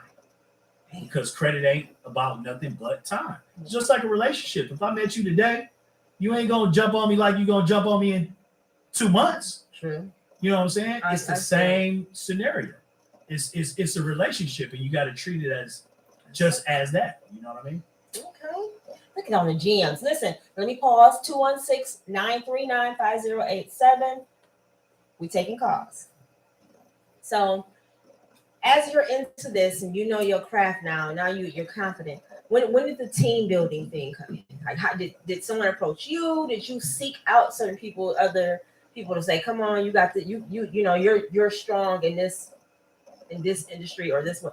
Or how did it happen? Shit, It just kind of fell into place. Everything just fell into place, huh? Like I told you, my first business partner, me and him, really grew our business together and kind of learned together, and then we scaled apart. Right. Just because we the same age, we got the same demographics, but we got different ways to operate. Right. So it just didn't coexist in the operation aspect of the big picture. And he had introduced me to another friend, which is my business partner now, Sam Saunders. And when I met Sam, it was just Sam is the he wear glasses. Is that the one? Yes. Okay. I think he had glasses. He didn't have on glasses at EBE though. He didn't. No. He spoke last. Oh, okay, yeah. Okay. So Sam Saunders, me and him kind of very, I don't know, briefly like scratched the surface of what we can do, and then 5 years later, it just evolved into where we are right now. Okay, that's what's up. Yeah, but EBE was that totally came off of Humble. You know what I'm saying? Like totally off of Humble because, I met Lottie, I met Mike. Right. Yeah, I met Lottie, I met Mike. I met them back in June. Just recently? Yeah, last year. Man, what? Yep. I mean, I had been to Sneaks and Sam. Okay. Yeah, I met Lottie and Mike back in June. Man, that seemed like it was it looked like this was something that was been going on for years. Like how y'all put that on. That was amazing. And it was really like we just all had the same goal. And I tell a lot of people, man, when you look at like the situations that we done did, like nobody in the city did that before. And I can put a stamp on that to say nobody in the city did that because our first production cost us $5,000. Our second one cost us $15,000. And we didn't charge nobody for nothing. Sure did. You know what I'm saying? So when we came to the table, we said, look, we got to give this brand some validity. And it got to be to give. It got to be to give where people be like, I see the value. Right. You know what I'm saying? Like, I understand why this makes sense for me to be here. And we ran into our obstacles just becoming new in that space and, saying this, that, and third, because everybody doing seminars now, like this, that, and third, you know what I mean? But we ran into our adversities, things that we couldn't forecast for because we didn't understand that was needed to be forecasted for, things like that. So, but it all has worked out. I swear. I mean, that, like you said, seminars, and that's one thing you get invited to a lot, but I really, really, really, I stayed from beginning to end. And it was, I highly enjoyed it. And it was it was so transparent and understandable. And I'm a people person, and I loved and understood every different personality that came before those microphones. You know what I'm saying? Mm-hmm. And gave what they have, and what y'all gave was passion. So that's another thing. You know, sometimes you get. I personally gravitate to. I can't just be on somebody. Just do what I say because I say do it, and I know it's right and it's wrong. This is wrong. No, you guys bred life. Like y'all gave life to what you know. You know what I'm saying? And even like you speaking now, you're giving life to what you know. Not only because you lived it, you know it, but you know that you can help people do it. That, and then when you make people, you build people belief system. That's what made me so excited. Like, okay, put a fire under your ass. And then what I've learned a lot too, because I had to learn. I was in the corporate world for years, and I was programmed to like, oh, get a good job, you know, do blah blah blah. Then I got into a multi-level marketing business that made me divorce. And that was one of the best, to me, the best decisions I made, just even for my own mindset, my own freedom, you know. But what I learned is when you engage in people. Now y'all, but how many people y'all had? Like 500 something people or something like that. Yeah, something like that. But you are this one human amongst a million different personalities. But you got to engage. You got to pull. And you don't pull everybody. But your job is to pull. Well, you can. Right. Yeah. But you guys did such a wonderful job of. I was looking around. Because I was like, if I didn't hear something, I'm mad. Like I asked my best friend, what did he say? Because I'm writing shit down. Right. And I'm saying, because you want to. I was believing in what you said. You guys have a not only way to get your information across, but you also have a way of making people understand that, hey, I can do this. You know what I'm saying? You're really explaining to us how to do it. Well, yeah, for sure. I mean, you got to think about this. The majority of the reasons why, people don't succeed or don't accomplish or execute missions is because, like, they walk in the mission with doubt from the time they walk into it. They're like, man, we might not make it back out of this. So you done kind of lost already. Yeah. When you walk into a scenario like, this shit look kind of tough, but everything is tough. Everything has its adversities. You know what I'm saying? Right. Like, I mean, like I said, if you just look at every story that has shaped American history, quote unquote, right? It's about somebody that has overcame some shit that wasn't ideal. Right. The Oprah story. I mean, you can even go back to like the beginning to like the Charles Schwabs, the Andrew Carnegies. You know what I'm saying? Like you can go back to them people. Yeah. The guy that Barnes that worked for Thomas Edison. You know what I'm saying? You can go back to that. You can go back to Henry Ford. Where Henry Ford made the first Model T, the first Ford car. Yeah. He didn't make that car till he was 40 years old. Right. You see what I'm saying? Right. So you got people like that. This 40-year-old guy that just made the first car, then 5 years later within that brand, he like, yo, you know what? I want to make an engine cylinder block with 8 valves. His engineers was like, that shit can't happen. It ain't possible. It ain't. He like, I don't care. Do it. And they just kept saying like, we can't do it. We can't do it. We can't do it. And he was like, if you can't do it, I'm gonna fire you. Find somebody that can. And what do we have? A V8 engine. Yeah, the facts. And guess who thought of the ingenuity? Henry Ford. You know what I'm saying? So I tell people all the time, it's like sometimes we set ourselves up to a situation because we kind of look at our life and be like, ooh, I should be here by now. Or I should be here by now. But people don't understand the average millionaire is 60 years old. That's a fact. The average millionaire is 60 years old. You ain't got a whole lot of like 30-year-old millionaires. Right. As a whole. Right. When you look at the whole millionaire pool. Right. You know what I'm saying? So, I just tell people like all the time, like, just wait your time. If you can sit in a space and you can say to yourself every day, like, I gave this shit my all. I know that I did X, Y, Z. I know that I studied this. I know that you know what I'm saying? Yeah. It's like that shit's gonna come. It's like tapping on this table. If I just tapped on it like this, and I just kept tapping on it, what would start happening? It would start to give. Yeah. I ain't gotta bang on it. Yeah. I could just tap on the table and just stay consistent. And then that point of where I'm tapping will start to give. Right. And then guess what happens? I start to get through. So my biggest advice to people that are, whether you work in a 9 to 5, whether you want to be an entrepreneur, whether you just, whatever it is, you got to put yourself in a position to understand time. And that's where people go wrong. Whether it be personally, whether it be relationships, whether it be business, people move too fast. Okay. They get in a position where they like, tonight is the night. You know what I'm saying? And it's like, well, it only been 3 nights. Right. You know what I'm saying? But you know what I'm saying? And then that leads, sometimes it leads to something that is not necessarily positive or what you wanted. And maybe you don't. I just said all this before he came in. I was yeah, you did. I just said people be trying to hit their mark, and that should leave them with a mental issue when they don't. Yeah. I think. But see, you gotta set reasonable expectations for yourself.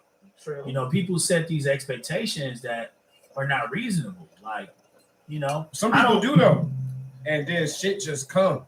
Like it's like soon as you you ever had a moment where you made a decision that you knew was right, perfect, and everything, and then like you get a phone call and it be something else that's just like you got to swim to the bottom of the ocean right now, right? Like, but see, all of that moment. But see, all of that shit is a part of the big picture. The journey, exactly. Yeah. It's a part of it all. Because I mean, shit, man. What's this? 2019? No. Beginning of 2020. Something catastrophic happened across the finance world. They took these companies out of business that we were using to, you know, to build credit reports. I mean, it was crazy. I'm sitting in my I'm sitting on the edge of the ocean, and I'm just like, man, well, it's been a good run. You know what I'm saying? Not figuratively, but like, yeah. You know, it was a situation like that. And, you know, I had to check myself. I'm like, no, you got to figure this shit out. Right. You got to go back to the lab. And I was working 12-hour days. I worked 12-hour days for probably 60 days to figure that shit out. 2 months later, I was like, I cracked it. I figured it out. But, you know, it just brings me back to like the simplistic aspect of success, or the simplistic aspect of making anything you want that you're involved in happen. You have to believe that shit. And that's the first step in it all. It sounds so fucking cliche. Like, it sounds so like, oh, what you believe you can achieve. The song, you know, right. That's what I said. It's like, right. But it's truth.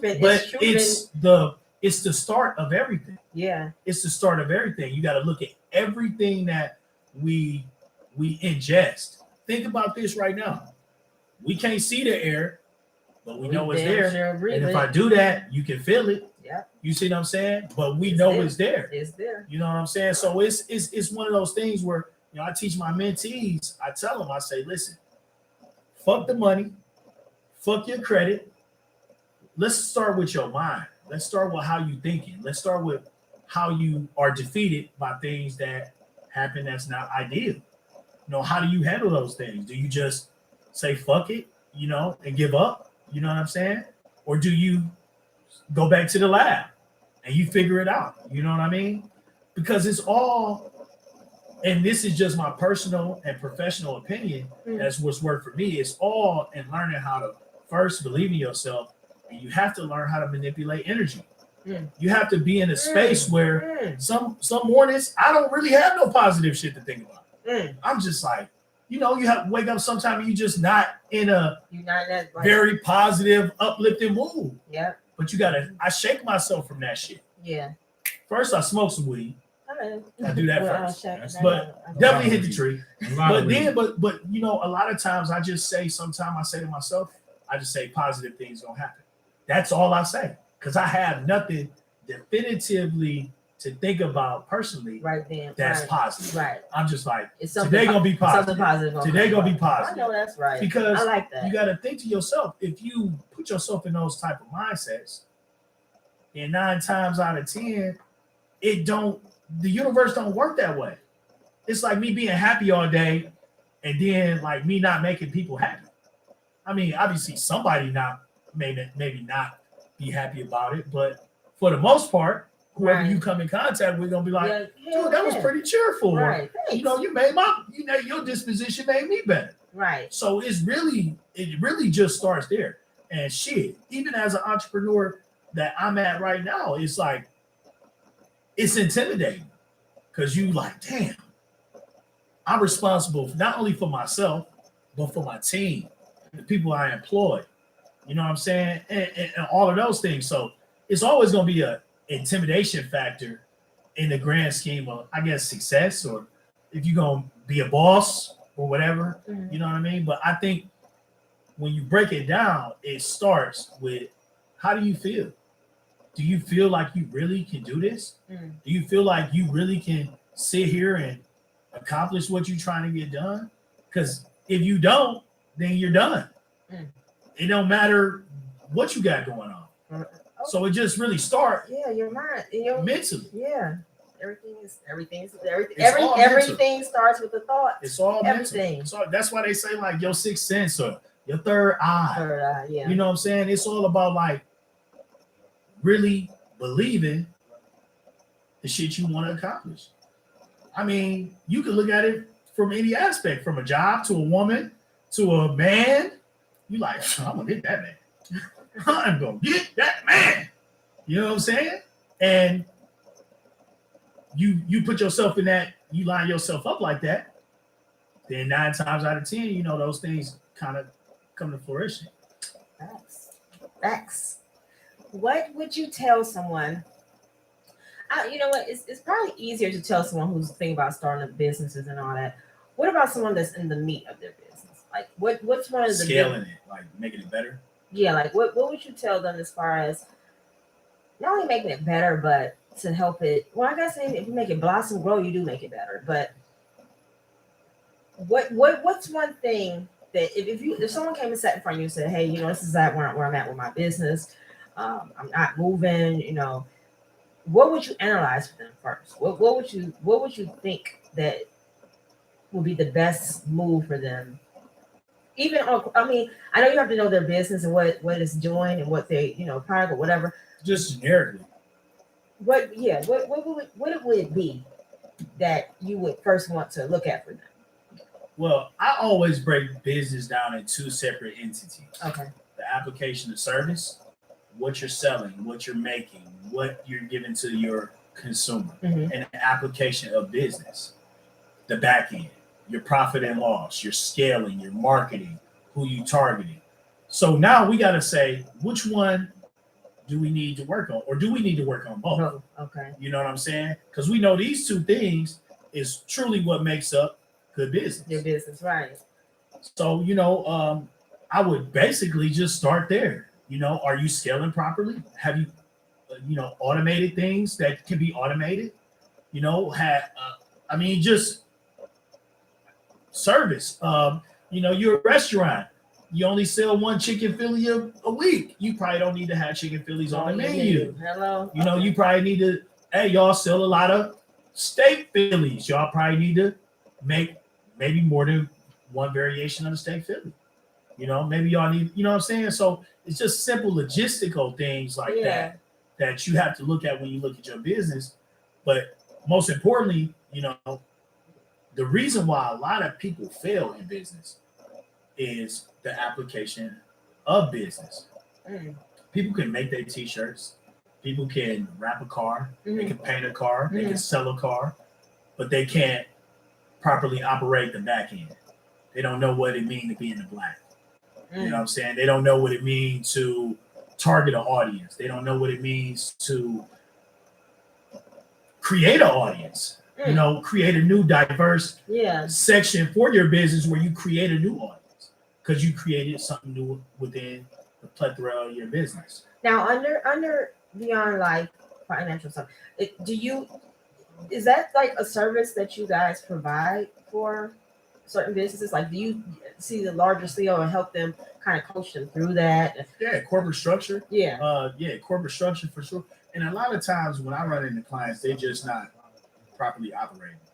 Meaning like they just don't get their ducks in a row. You know what I mean? Like they're not bank compliant. They don't have business validity. You know, their business address is their home address. And they email is iloveyou.com at gmail.com. You know what I'm saying? Like just simple things like that can keep you from being valid. Because if you telling me you a business and you give me, you know, your email and it's at gmail.com and somebody else give me their email and it's like say my life at marvinlewis.com, who has a little bit more validity? Yeah. You're like, oh, this person spent time to do this versus this person spent no time. They just took the free route. You know what I mean? Yeah. So it's really just coming up with those things within the limits of your business that you see where you're not necessarily thriving. And sometimes you got to break them down. And sometimes it's both. Sometimes the service ain't as good as it can be. And sometimes the business acumen is not good as it can be. Because you got to think, why you think they have line employees and then have executives? Because they good with the books and they can scrub the floors. Right. They can scrub the floors. They good with the books. They know how to go in a meeting and, you know, work the deal to get the supplies cheaper. Or, you know what I'm saying? Hey, guess what? You know, we're a big wrap company. We're going to a meeting today. We're going to get these wraps down. We're going to get this cost of this wrap down under 15%. Which ultimately, if we get these wraps for 15%, we know this is our highest selling wrap, right? Then when we started wrapping these cars with it, we got a bigger what? Profit margin. Because the back end, the executives don't work the deal on the back end for the product to be instituted a little bit better from the business aspect to keep the profit from the consumer. So it's just things like that, you know what I mean? And man, don't get me wrong, I'm self-taught. Like that's straight books. That's what I love. That's what I picked up on that. I didn't even try to dig into like colleges or business. I don't know, you know, what self-taught or classes, but I could see a lot of it is self in you, like what you learn, what you experience, and you've actually applied. That's another good thing. Like, and I'm guilty of that. What I learn, I don't always immediately apply. Right. You know what I'm saying? Well, you got to understand this. The word education, it derives from a Latin word, which is educo. Educo means to enlighten from within. So it's not like formal education or go here, go there, do this, do that. It's like, how do you enlighten yourself? How do you know, somebody actually taught me that. Yeah. I have a friend that he mentioned but go ahead. I'm sorry. I think because I not that I didn't believe her. I just love every time I hear affirmation. Like it when I hear it. Education is about how do you educate yourself. Yeah. I like it. I mean, I get kind of like serious when I talk about that because, you know, there's an imbalance in the school system. You know, you give somebody a $200,000 school loan, but you won't give them a $20,000 business loan. You know, so it's perpetuation of debt, like to be honest. You know, but like I said, big picture, you just got to be in a position where, first and foremost, you understand that the more you learn, the more you earn. You know, I ask my clients, well, when the last time you read a book? What have you done to evolve with what has taken place in our world? 10 years ago, the jobs that are there then and the jobs that are now ain't the same. You got influencers making $500,000. Heck yeah. All they doing is posting content. Right. You got, you know, TikTok people. I mean, you know, I know a girl, she charged $600 for a 30-second TikTok. And people weren't paying it. Right. Every day. She's making so much money a day. You know? So you got to evolve with the times. Yeah. Because what existed 10 years ago or even 5 years ago don't exist now. Right. You know, things have drastically changed. But to anybody that's in the sense of, you know, in the middle of their entrepreneurship, like they like, I got it. I understand what I'm doing. You got to scale it properly.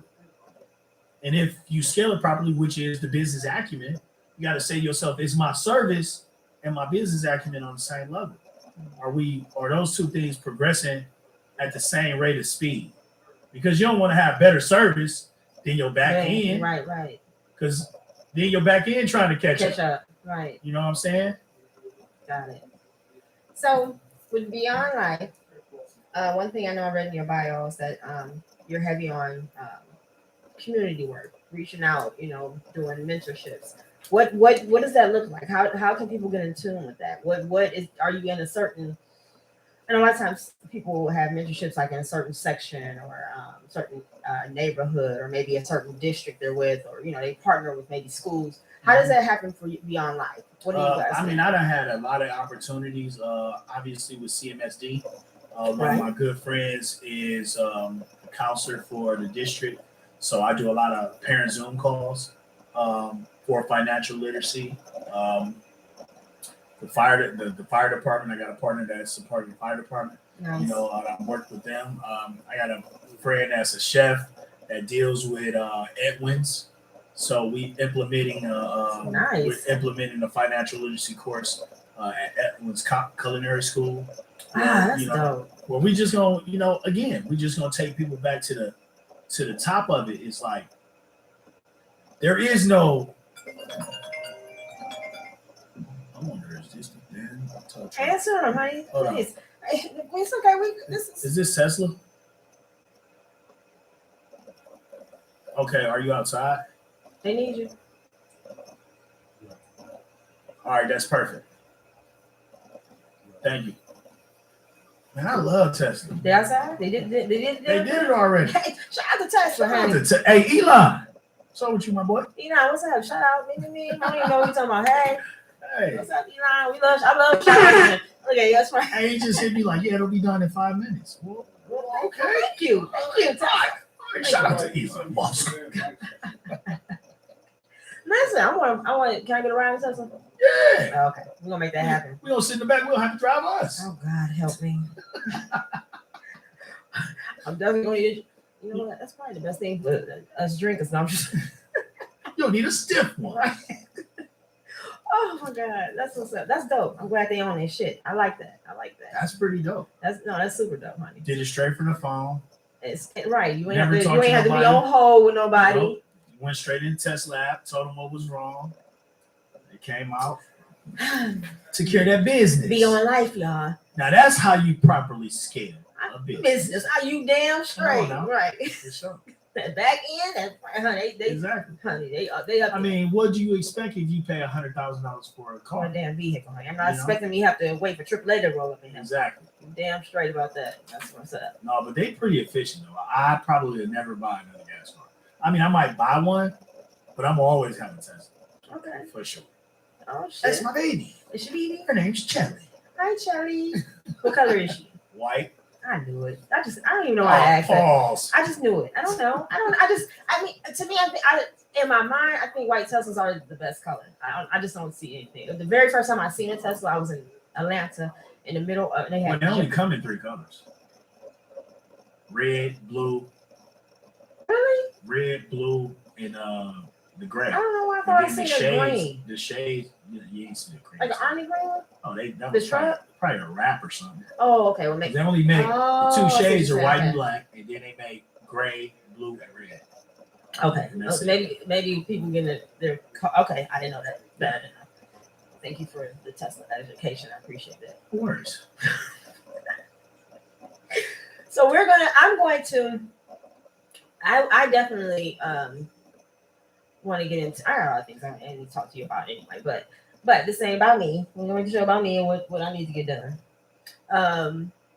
So Beyond Life, where do you see it going? What are we doing in 2022? Do you have a grand scale plan without giving all the juicy to their set? Or what we doing this year is we really coming back and taking it back to the basics.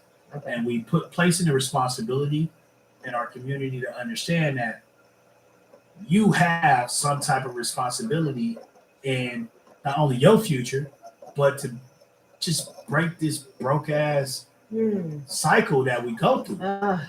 You know, you have a responsibility in that. You know, I put a post up the other day, and it's crazy because my interaction on social media is crazy. I haven't got a whole lot of followers, but you know, I put a story up and I'll have 2,000 people watching that. Or whatever. You know, and I put a story up the other day, and it was a casket in the ground, and it was a bulldozer putting the dirt on the casket. Mm-hmm. And my caption was, "If you died today, what would you leave your kids? What would they have if you didn't wake up in the morning?"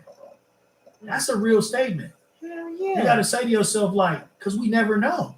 We never know when this shit gonna be over with. Right. You know what I'm saying? So, what have you done to put yourself in a position that if your time is up, that it's not gonna leave the people that count on you the most when it's over in a bad spot?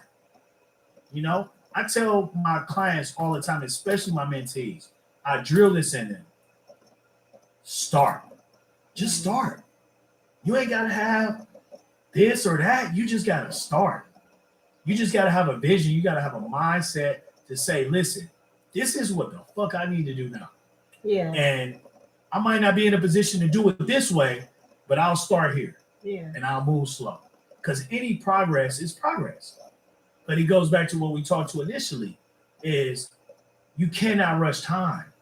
That's why we have all these failed relationships, whether it be personal or business. It's because people want something that only time can do. Yeah. I need to point that. I'm just saying. I mean, but you want to go on trips and you want to do this and you want to be so in love, or on the flip side, you want your business to flourish and you want to have new clients and you want this and that. But what does that? Time. The only thing that you cannot get back, and the only thing you cannot make go faster than what is gonna go. Right. I tell my people all the time, take your time, because before we know it, we like, damn, it's June. Right. Damn, it's December. Right. Damn, Happy New Year. Right. It's just the way things are. I look at my oldest son now. I'm like, damn, dude, you 15. What the hell? You know, but time it goes like that. Yeah. But that's probably the biggest thing in the sense of humanity that keeps people from really making moves. They don't want to let it take the time. You know what people ask me? How long is it going to take? I mean, well, you're 40. You've had bad credit for 30 years. It's going to take some time. But guess what? Time ain't stopping. Right. And as long as you're on this side of the land of living, you're part of the time. You're part of the time. As long as you're in the right space and you're making progress. See, everybody won't immediate. That's microwave life. Yeah. You want your turkey out the microwave or you want it out the oven? I mean, it'll be done, but out of the microwave. But you ain't gonna get no oven roast. It ain't gonna be juicy. You know what I'm saying? So where you want your turkey out of? Right. You know what I'm saying? And I just really have to hound that into my people, is because that's why we want to be athletes. That's why we want to be rappers. Yeah. Because that shit is that immediate money. Overnight. Yeah, we up. Yeah. And that's all the good, Yeah. But you always got to look at the byproducts of those athletes getting to where they at. It wasn't overnight.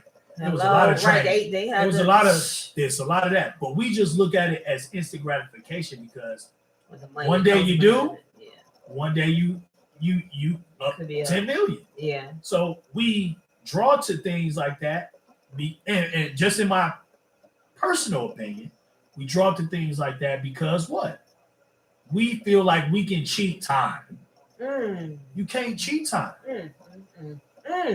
And a lot of times when you try to cheat time, now I've seen some situations where some people done cheated time and it didn't work. Yeah. Relationships. Hey, I like you, you like me. 3 months in, right. Let's do it. And it worked. Right. But more often than not, it crash and burn because you cannot cheat time. True. You know, you got to let time. Why you think when you start a job, they're like, we got to watch you for 90 days. Right. To see. We got you under a microscope. Let's see what type of habits you have. Exactly. Because it's really hard. You're gonna show up. Yeah. It's really hard. Yeah. For 90 days to not be who you are. You damn straight. Whether that be time. It take me about a week. Week later. I was like, oh God. Here she comes. The fuck? Oh, I'm sorry. I'm cuss. Sorry, I'm like, you ain't had a bad day today. Forgive me. That's so not like me. Shit. I mean, damn. Oh shit. Oh, I'm sorry. I'm sorry. Yeah, so you know, that was funny. It's like I said, the biggest thing for me, and I'm still learning. Like, it's crazy because, like, you know, I never thought I'd be at this point in my life as far as quote unquote success, but other things are just like, you know, so the balance sometimes. Yeah. Like, we look at people and we like, oh, they successful. Oh, they do this. Oh, they go here.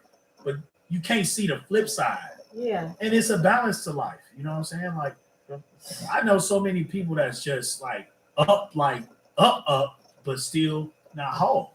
And unfortunately, we see a lot of people like that. Yeah. And unfortunately, it's a lot of people that's wealthy and successful like that, you know, because those parts are like, yeah, they can fulfill some things, but they don't fulfill you a lot. So, yeah, I understand what you're saying. Well, if you think for 1 second that money a lot of people do will fulfill you, a lot of people think that don't have money. That's the problem. It won't. It's not. And I'm telling you, I grew up poor. Yeah. Very, very not crazy poor, but we was poor. My mom made $30,000 a year. Yeah. With 3 kids. Yeah. You know what I'm saying? Yeah. Single mother. 30,000. That's pretty poor. That's you know what I'm saying? Yeah. So I can, you know, appreciate like all of those things that I've seen growing up in those scenarios. You know what I'm saying? Yeah. But the most important thing, you cannot cheat time. You cannot cheat time.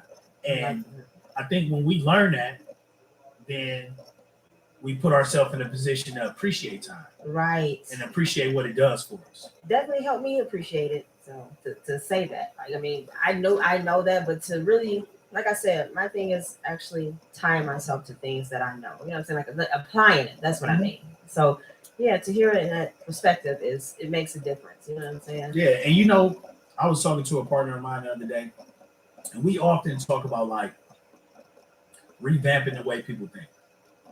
What if when you were born, from the day you were born, your parents, your family celebrated the day that you were going to die? Oh, shit. That's deep. Instead of you feeling like the day that you're going to die is a bad day. What if you were born and from the day you was born, your parents pick you up and they like, little Marvin, I cannot wait till you die. Because you go, if that would, you know what I'm saying? That's deep. Little Marvin, I can't wait till you die, man, because you get to get away from this shit here. And we was talking about that because we was talking about murder. And we was like, well, if people thought that way, then people would be like, don't kill them, let them live through this shit. Let them live through this turmoil. Instead of feeling like, kill them and take them out of. Damn. You see what I'm saying? Yeah. So me and my brother, man, we always had conversations. That's like that. Deep as hell. We always had conversations like that. I like that. You know, what if we were breeded to celebrate from the day we were born, the day we were gonna die, and people wouldn't be running about talking about I'm gonna kill you. They'd be like, man, I'm gonna let you live. Right. You know what I'm saying? It's just a manipulation of the mind. You gotta understand the mind's so fascinating. Let's send me again. Hold on. Oh, Tesla's on the phone. Tesla, you done? Tesla. Oh, you need a signature? Could you I gotta sign it physically, or you can send it to my email or something? I'm in a radio interview. You can come upstairs. I'm in a radio interview right now. The front of that building that says 3030. And then he'll come down there and Are you able to let them in? You have to let his people come in. Yeah, sign it for me. Oh, yeah. That's fine. Sign it for me. That's fine. All right. All right. Thank you so much. Shout out to Elon. Elon, that's the one that you need, honey. Y'all need to do DocuSign. Send me some Big DocuSign. Musk. This man got successfully out in the parking lot. Out there doing the damn thing. You hear me? Yeah, but no, again, like, I'm glad we had this conversation because it brought me back to like certain realities. You cannot cheat time. That's dope. You can't cheat time. You can't. You can't. Nope. You can't cheat time. That's I mean, like when you Think about every time you tried to cheat time. And I have. You ever met a Oh, man? I You ever am. met a man and you was like, ooh. No, don't put the man aspect on me. You ever had? Fuck that. Okay, well, I'm gonna say it to my. Unfortunately, I learned about time with a man a whole different aspect. Or you just ever had a situation where a business idea, and I had to. That's why now I can relate. I had to calm my friends down. Like, I got a friend, he's so fucking aggressive. I mean, like, he take an idea and he get to run it before he do his proper research. And he did that in this situation, and it cost him 20 grand. We go through my process, bang, we go get him funded. He up 50, I think he up 50, 60,000. He like, dude, I want to open a group home. I know the demo already. We put everything together. He didn't do his research. He opens a home, but it was in 1,000 feet of another home. And you can't do that. So as soon as the inspector walked in, he like, oh man, this is a nice place, but you can't do it here. And he like, well, he done built ladders upside the house and everything, just everything, needed, right? You know, he just spent around 20 grand on this, endeavor. And the inspector there for 5 seconds, and he like, you can't do it all the way down because it's 1 in 1,000 feet. But I used to be that way too. I used to find a fucking endeavor, and I used to be like, hell yeah, right? We is about to come up tomorrow. We start this clothing line today, and motherfuckers is gonna buy this shit tomorrow. We Gucci tomorrow. We straight. But that's just our community of people, especially when we get to a point where we like, yo, I don't want to do that shit no more. Yeah. I'm done with that shit. So when we really start touching positive things, we get to running. Get excited. But then we go 1, 2, 7, 8, 9, 10, 25, 35, 65. 2, then you're back at number 3, and you just don't do things sequentially. Yeah. I told one of my mentees the other night. He called me, got an idea. I say, slow down. You on fucking level 10, and we ain't even crossed level 1. You talk about something that don't even matter at this point. So it just all goes back to the most important thing that we have that you never can get back. Time. Yes, sir. You better preach it. You better teach it. You better say it. Don't waste my time. Don't waste my time. Don't waste my time. I feel that. I'm so big on that now. Don't waste my time. Don't waste my time. I'm big on that. Big. That's why I appreciate it. Because time is currency. It's the only thing you can never get back. Right. Like you said, it's something that you can't change it. You can't make it faster than what it is. It's time. It's going to happen over its own course. I agree. Thanks. Let me ask you this. What time is it? I don't even know what time we are. I'm so in golf. It's 9:21. Isn't it? Y'all quit playing. 9:21. I'm so engulfed in this conversation. That's rude. Don't be rude. Well, you were late. Warning. I'm My tires started going flat. Warning. And he walked in with a whole attitude. Y'all should have seen his face. I'm like, this ain't the smart face I'm used to. Because you know what? I thought it was going to be a whole mission. Like, tow my car somewhere. I'm like, hey. He like, that's why. Hi. But then when I went in that app and they was like, touch the tire. I was like, they're coming to get me. Yeah. That's why he was walking like that. He's walking like Huey Cox. I felt energy. I'm learning meditation. I'm learning what energy feels like. I feel his energy when he came in. I'm like, because you said it. You was like, you okay? That's why I was like, my tire. And it's crazy. As soon as I jumped off at Chester, I needed you to get that off your chest. Yeah. As soon as I jump off at Chester, right? Soon as I jump off at Chester, tire pressure 20, tire pressure 15. So I know it's going out at a rapid pace. Rapid time, honey. Yes, if it did that, Jesus. So yeah, you would have been going out here. I'm like, of all the times for it to happen, it happened. Nah. But then, it kind of worked out. You know what? True story. My first day on the air, here, that same thing happened to me. I was coming down the street and my tire blew. Actually, I had a whole car accident the first day I got on the air here. Right, it's crazy. I had a donut already on my car and my donut blew. Hold on. So your first show, you had an issue. Your first show, My car broke down. My first show. Look at that. Look at Hold on. He about to get his show here. That's exactly what he's about to do. That's what's about to happen. Right, you ain't musty. You ain't sweating, is you? Is you wet? No, I'm good. His arms is dry. He ain't got the third thing. We all had to have. No, I wasn't sweating. You really got me. Oh, she like, God damn. I was sweating. Oh, you was sweating. You know what? You about to get fired. The arm coochie was wet.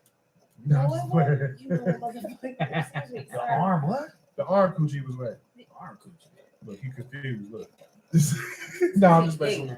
But no, look, we all went through the same thing. That's how I love being on people's first days because I've seen Reese, I've seen Lee, I've seen all their first days, and they all sweat. You know, I was not sweating. She was sweating. She was sweating, man. If it wasn't so cold, I'd probably been sweating when I got out that car because I was just walking to the door like, man, I felt bad seeing both of y'all at the door. I was like, damn, I wonder how they feel standing there, and I'm walking up warm. Right? I was pissing a motherfucker. And then the girl who was standing there in that Teddy Ruxpin shirt, and she was the. Stop. It looked like some kind of dish rag. Stop. a dish rag. She was wearing A dish rag. She was wearing. I'm stopping him. He was wearing a rag. So you have a show, right? You have a podcast, right? Can we talk about that? Yeah, sure. So yeah, you know what? I'm just waiting for my invite on whenever you ready. Okay. I'm gonna invite you to an interesting show. Oh, well, I can't wait. That made me happy. Man. It's gonna be interesting. Just because I'm trying to be off the look right now, but I got some interesting. Oh, that little. Oh, that little. I got some interesting. Don't. Thank you. That's Urban Miss. And I don't never drink this. Do I? I didn't even see the label. I love Merlot wine actually. I said, "Oh, blackberry. I like blackberry."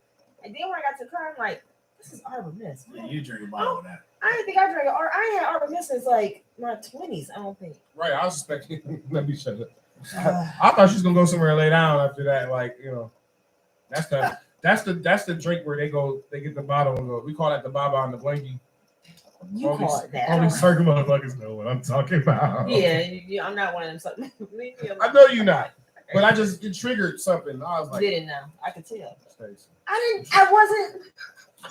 Not the Baba and the I Blanky. swear I didn't look. I just looked at the Merlot. I'm like, because I was in the section where it said Merlot, and I'm looking like, oh, look. Merlot time. Okay. Arbor Mist. Right. You don't do that. That's not. Arbor Mist is for people who want to play like they drunk. Exactly. That's the I want to play like I'm drunk drink. Yeah. Chicks are sipping that and be like, I'm so drunk. I can't relate to none of that. Oh my God. I didn't make a bad mistake. Oh my God. It tastes good though. But remember the mistake. It's like grape soda. Well, you drink it with me. Y'all both drink It it. got a little Concord grape to it. It's got a little carbonation in there, you know. You got the bang head to it. Yeah. It's actually the best Arbor Mist I've had. That's my thing because I will don't give you drink that. Arbor Mist. I'm like, this really actually tastes pretty good. Well, you did your thing. Thank You you. did your thing. I picked the best Arbor Mist in I the can't. world. Listen, whatever you want to drink and let me pour a free ass glass of shots out. Right, that's what you don't give a damn. I bring all types of shit in here. You just exactly. You know, she had one guest that came in here with a bottle. He ain't poured none of us done. I made him give me some. He brought a Percy. Yeah, and I'm talking like you Yeah. can if He you brought a want Percy to. Miller. Did you smoke a cigar? Huh? Did you smoke a cigar? He gave me cigars like back in the summer when he first started. Yeah, when you came here, you smoked that cigar? Oh no, I didn't smoke that cigar. I did. Okay. It was good. Okay. Had to fix yourself? Feel some kind of way? No. Really good. Oh, okay. Just Arbor good. Or Damn. Uber good. Uber. So how could I get my credit good enough to afford jewelry like this? Well, Some Space Grays.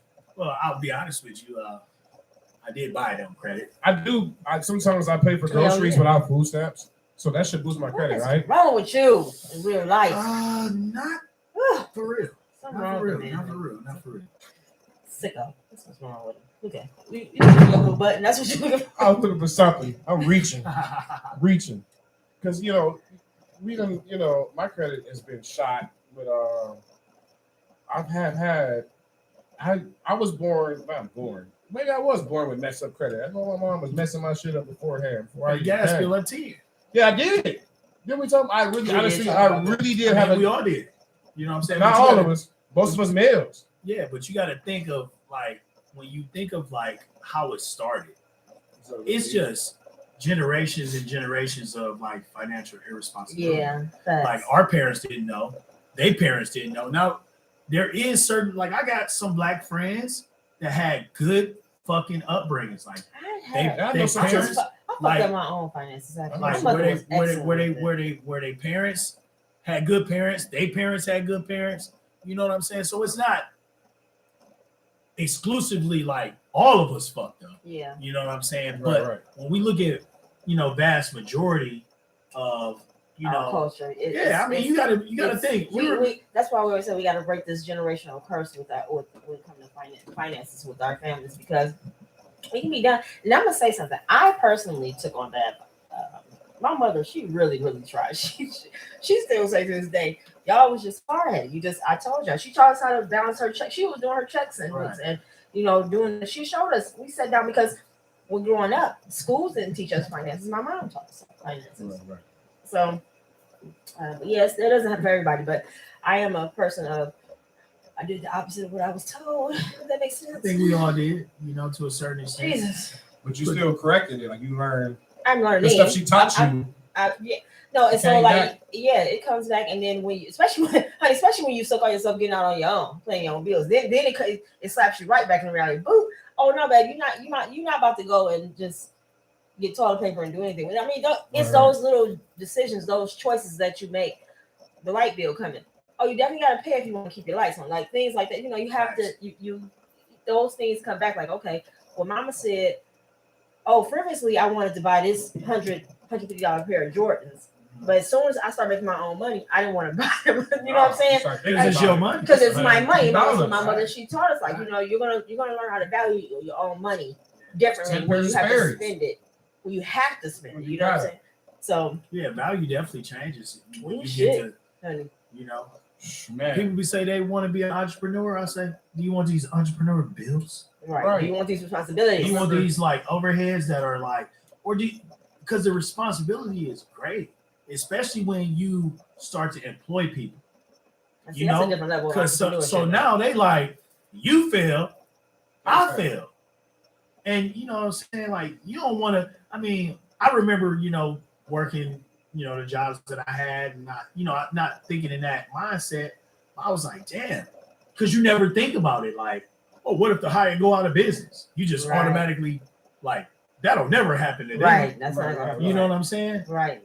So when you get into a space where you I'm responsible for this family, this family, this family, you gotta really. I mean, that's a great responsibility. That's why I fuck with Puffy, because Puffy did an interview. And he said when they was accusing him of all of those conspiracies and shit, Puffy was like, "Look, man, I have 125 employees that depend on me. I make money. I'm a businessman. I ain't got time for that shit. Right? Because if I put my energy in that, not only do I fail, these 125 employees and their family fail. Right? You know what I'm saying?" And for being a CEO, that put me in a space where I was like, yo, it really ain't really about you. Because with my company, I got 2 rules. You're not going to work for me with bad credit, and you're not going to work for me in struggle. Because if you working for me and you see me, how am I going to? I'm here. We going across the water. We renting yachts. We living life, and you leaving, and you are part of my team, and you going home how the fuck I'm gonna pay the light bill? It's an imbalance. Yeah. You know what I'm saying? We gotta fix that. And that's one thing that I model myself off in my company. You ain't gonna be fucked up working for me, because what we gonna do is we gonna make sure that first and foremost that you understand that you got to get your shit together. Yeah. And you got to understand, 2, you can't have bad credit and work for us. You can have bad credit when you start. Yeah. But you ain't about to have bad credit during the process. Right. And we talking day one. We pulling your credit day one. I love it. We looking at where you at day one. Because now what we have to do is we have to mold you to supersede who's in front of you. Like my secretary, when I get done with her, she'll sit in my seat. And I'll hire somebody else and she'll manage her. That's dope. And we'll just keep building from there and there. I told her that when I first hired her, I said, if you don't want to grow, this ain't the place for you. Even with friends, like, one of my newest friends, and I don't have a lot of new friends, but one of my new friends that I had within the last 3 years, I remember when I met him, he was like, man, Marv, man, I see y'all doing your thing, y'all this, y'all that, I want to be down pretty much. Yeah. I say, bro, I don't need no new friends. If we not building, if we not growing, if we not making each other better, why wouldn't you want to party with us? We do this shit for real. We have a great time. Like, why wouldn't you want to be around this type of atmosphere? Right. But we don't need no new party mates. Yeah. We need new people that want to grow. We need new people that want to build. And I'll be damned, man, 3 years ago, he was like, man, I'm with it. 3 years later, he up. Leveled him up. Crazy. Went from a fucking Toyota Camry, he drives a Porsche now. Okay. You know what I'm saying? Like, he really took tools and shit. I learned shit from him because he had his area of expertise, and 3 years later, he cool. Credit solid. No more Toyota. You know what I'm saying? Like, and he living his life. So when you get to, at least for me, that was very gratifying for me because I was really like his mentor to walk him through that process. And sometimes it's hard for us as men to be in situations where we like help me or guide me or direct me, or, give me, or even be humble to shit like to getting help or following someone's lead. Yeah, because man's lead. I got some mentors that's like one of my mentors is like 28. He up like 30 million though. So well, don't say no new friends when you come to me because I'm a friend. No new friend. Don't Who is my new friend? You damn straight. Come on now. Don't do that. New friend. No new friends that don't want to grow. Honey, new friends that don't want to build. Listen. We need friends like Elon. We definitely need Elon friends, man. We need friends like Mr. Musk. Hey, but let me tell you, I'm gonna tell y'all something. It might sound crazy, and this might sound like crazy to y'all, but I was telling a friend of mine the other day, if I didn't have this felony, I could have been the fucking president. I know that's right. No, dead fucking real. I mean, I could have been the fucking president. I would vote for you. Because like I would vote for you now. The whole thing is it just goes back to what we was talking about in the beginning. Like, I believe this shit. I like, when I look at like who I'm shooting for the heavy hitters. I mean, it's cool to be a Jay-Z, but it's even cooler to be a fucking Elon Musk. Or a fucking, you know what I'm saying? Bezos, honey, I'm trying to be Bezos. I mean, yeah, or a Bezos, or I'm just saying, like, the bigger the better. You know what I'm saying? And when I dream, I be like, I go to sleep. And that's the difference, though. Jay-Z's, Musk, they know it's no limit to they're limitless. They have no ceilings. They have no roofs. So they're always gonna get better. They're always gonna strive. They're always gonna put. And that's even you. You understand the drive of going higher. You're gonna go higher, like you said. The perfect example. You said, if I'm a $10 million person, why would I go backwards and fuck with somebody a business deal for $40,000? What's the sense? What's the sense? It doesn't make. I'm a common sense person. Yeah. Doesn't make common sense at all. It doesn't make any sense. I love it. It definitely doesn't make any sense. Let me ask you this, and then we're gonna wrap this up because I know we can probably talk all night. Oh, so listen, okay, so we have next month, we got a big month for Cleveland. Big. No, it's about to be super bananas in this city. Y'all, like, I don't know if people really wrapping their heads around how big and how far it's gonna stretch. of course, downtown is going to be the meat of it, but it's a lot of stuff I've heard is going on across just everywhere. Oh, no, it's gonna be real interesting. It's gonna, From let me tell you, when everybody started coming in, All-Star Weekend, pretty much on that Tuesday. yeah. That Tuesday, which is the What's that? The 14th, 15th, something like that. No, that's the 15th. 15, 16, 17. because Friday the 19th, right? Yeah, so that has to be the 19th, so it's the 16th. You're right. So the 16th, Tuesday, that's when everybody started coming in.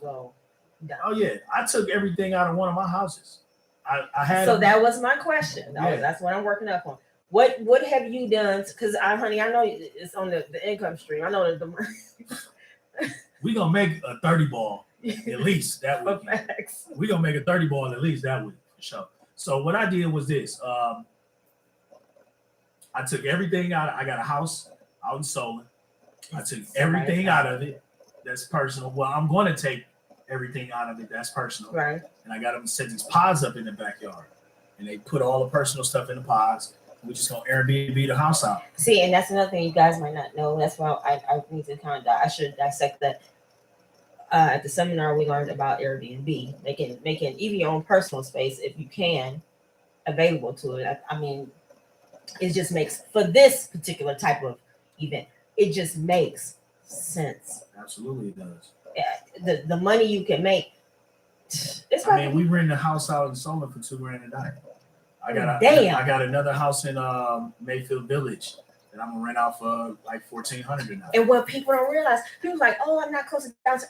You could be all the way in Akron. People are renting shit in Akron, and because you gotta think, because they're trying to get the closest they can, because people just want to be in Ohio, and we don't have so much room downtown Cleveland, folks. Well, that shit been booked. Yeah, that's been booked. That shit been booked. Since they announced almost that the game was going to be here. Yeah. I mean, people. Yeah, that been booked. So if you was trying to stay downtown, you was done. Or even this area, like even especially if you can't even come nowhere, like you can really technically say Cleveland. Cleveland is booked itself. The city. Oh yeah, and I'm talking about from probably Tower City all the way to past University. I mean, past that. Yeah, I know that's somebody. What I'm saying, past University. I know some people got houses in East Cleveland. It's the Airbnb. I mean, it's still still pretty houses in East Cleveland. Yeah. Sometimes you don't know what it look like till you get in the city. Real nice houses over there. No, it's some beautiful. Well, you gotta understand. Back in the day, all the millionaires used to live there. Honey, East Cleveland was one of the richest cities in Ohio. It was nice, gorgeous. I think some of the nicest parts of Cleveland is on the east side, and then over here by the lake. Yeah. Think about all the condos they just built all across the lake and whatnot. People Airbnb and the shit out of. Man, this is about to go. So that's what I'm saying. What is Beyond Life doing? What y'all got planned for? What you got planned for besides Airbnb? I'm working. I mean, I got a. I say you networking, you grinding, you in the midst of. I'm definitely working. From that Monday to that following Monday, I'm hustling. 10 toes, honey. We had a sprinter out there. We had a personal driver. Nice. For the Suburban, the Tesla going. I might put a little hat on and be like, "Hi, I'm Marvin. I'm your personal driver." Now tell people what that look like. So Turo. A lot of people don't know what Turo is. Are you putting the Tesla on that or no? No, you don't even. I mean, not for All-Star. You don't even need to.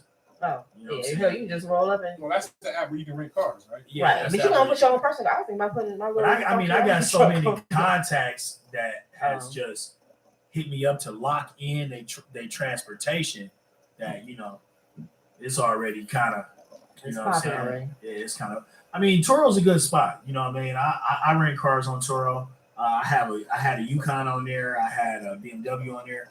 Actually, my BMW got crashed back in August during Summer Jam. I rented it on Turo. And I swear, when this dude pulled up to the pickup spot, everything in me was like, don't rent this motherfucking car, man. Don't rent this motherfucking car. I'm so thirsty. I'm like, well, it's 3 days, it's $1,200. That pays the note. I get it back Monday. Right. I'm like, and I did it. And I be damned. If he ain't called me that Sunday night, 5 a.m, my car's smashed. And I love that fucking car too. But yeah. So how do you go about that? Turo? They paid for it. Okay. They paid for it. The whole car? Yeah. It was money. Yeah, it was a back and forth, you know what I'm saying, type of situation, but they end up addressing what they needed to address. You know what I mean? Because it ultimately falls on the people that sign up for the car, right? They have to do an agreement and say I have this much insurance. Like it doesn't fall on it. When you rent a car through Turo, you either use your own insurance or you pick theirs. Yeah. And either way, the person that rented the car is cool. And they had whatever they did to him, I don't know. It was but I was fucking pissed. You was pissed because you love that car. See, that's another thing. Sometimes we have relationships with our things, so I get that. Yeah. I mean, after I got Chelly, I was cool though. I was like, well, she's so much better than that BMW. Oh, Chelly. Where the hell did that name come from? I don't know. Probably was drinking something that night. Let's see. That's a good one though. But you know what? I think the most important thing about the conversation we had tonight is this. I think one. I was about to ask you. Drop it down. I think one, we got to learn is we can't cheat time, and two, we got to understand that it's very important for us to see us like this. You know, it's very important for my peers to see me and know where I come from and know that I done kind of stepped outside of that rim. Not to say I'm this or that or but the you third, still but are who you are, which is so beautiful. Yeah, so it's like it makes it attainable. Like, you know, when I look at Rich, I'm like, damn, that shit is not necessarily a fairy tale. It's something that's realistic for us. You know, when at least that's how I view certain things, especially when it's people that, you know, I've had a relationship with, or it's people that I've dealt with directly. I'm like, that shit make it real. Yeah. You know what I'm saying? Yeah. Because, you know, one thing Hov said in an interview that, you know, always stuck with me, he said that you got to look around at people. And when you look at people, we have all the same shit. 2 eyes, a nose, a mouth, 2 ears, 2 arms, 2 legs, and 24 fucking hours. So it's like, how do you use everything that you have like everybody else to really supersede everybody else? Because one thing about our universe, about our world is it got to be losers. That's just a part of it. That's a part of life. That's a part of the justice system. That's a part of the revolving door. There has to be somebody that's going to work at McDonald's. Yeah. Everybody can't be like, I ain't doing that. Or it got to be somebody that's like, I'm going to fucking mop the floor. Yeah. You know what I'm saying? Yeah. And then it got to be somebody that's like, I'm going to employ the person that mop the floor. I own the building. Yeah. But it's people that are in those spaces, and that's what turns our dreams economy. That make the dreams work. Yeah. And not to say, listen, because that's a subjective statement. Because your dream could be to have a nice house, have a job, but come you might home. be able to get it by mopping floor. Some people, people at McDonald's making good money right now. But what I'm just saying is, my dream and your dream don't have to be at the same level. Level. Your dream could be being a manager at McDonald's. Absolutely. It's nothing wrong with that if that's what is for you. Absolutely. Right. You see what I'm saying? Absolutely. A lot of times we get caught up in like the monetary aspect of or the titles too. The manager or the supervisor or the CEO or you know what I'm saying, whatever those things is, instead of getting caught off into this is really what I want to do. Right. I'm all right. I'm all right with doing it. Like I'm gonna give you an example. My mother, man, like she don't gotta fucking work, but she works at Lowe's in the flower department because she loves flowers. She just like planting shit. She like fucking building little fucking ponds and you know shit like that. So fulfillment out of it. Right. So that's a dream for her. That's cool for her. You see what I'm saying? Yeah. And like I said, a lot of times we get away from the dream and we always think about the chicken. We always think about the money. Yeah. And it'd be like, well, that's your dream? Your dream was to be a RTA driver? Right. What's wrong with that? If that's what fulfills you. Right. Because everybody's fulfillment is not the same. Right. You know what I'm saying? Right. So those two things for me, man, is very important. Respect other people's dream and don't try to cheat time. Yeah. Let time do what it's going to do for you. Because one thing I know about the universe is, or God, or however you want to classify it, I do a lot of like speaking, so I always use the universe, so I don't so offend you're nobody. one. But one thing about the universe is this: it's impossible to do things in a positive sense and shit don't start working out for you. If it don't start working out for you, one or two things: one, you probably not doing it positively, the right way, or two, you faking yourself. You're not really, because it don't work that way. I can't sit here and give my all to building this table, and then I don't build a table. That means I didn't really put no effort into it. I didn't really sit down and study. I didn't really say like what I needed to make this, what I needed to do to get this done. I just was like, I'm gonna make a table. Right. And then you get the hammer and shit, and you're like, that's all like a fucking table. Right. It's like a chair. You know what I'm saying? Sometimes that work out for people.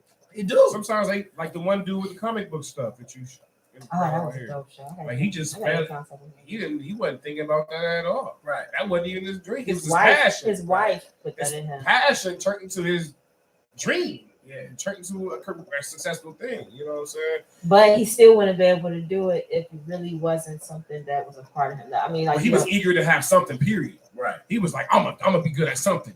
Everything that he thought it was didn't matter though. You know it's just all about persistence. I'm gonna tell y'all the story about Darby.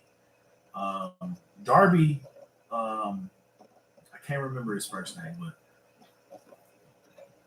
I can't remember Darby's first name. But anyway, wealthy guy. Back in early 1900s, he's digging for gold. He's already pretty much up like a motherfucker.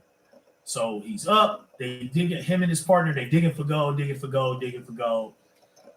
And they digging. And then they just fucking stopped. They was like, man, ain't no fucking gold here. And they sold the land to the neighborhood junk man. The community junk man. What the community junk man did was, and this is two parts to this story.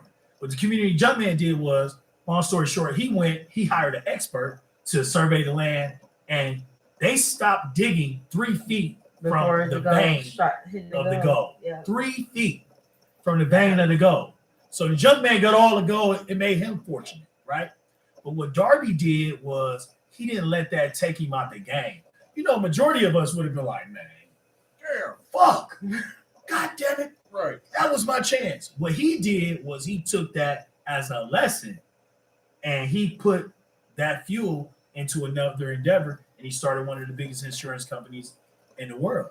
You know what I'm saying? So sometimes when we fuck up or we don't have the vision, it might prepare us for that next part if we don't let it totally take us out the game. Right.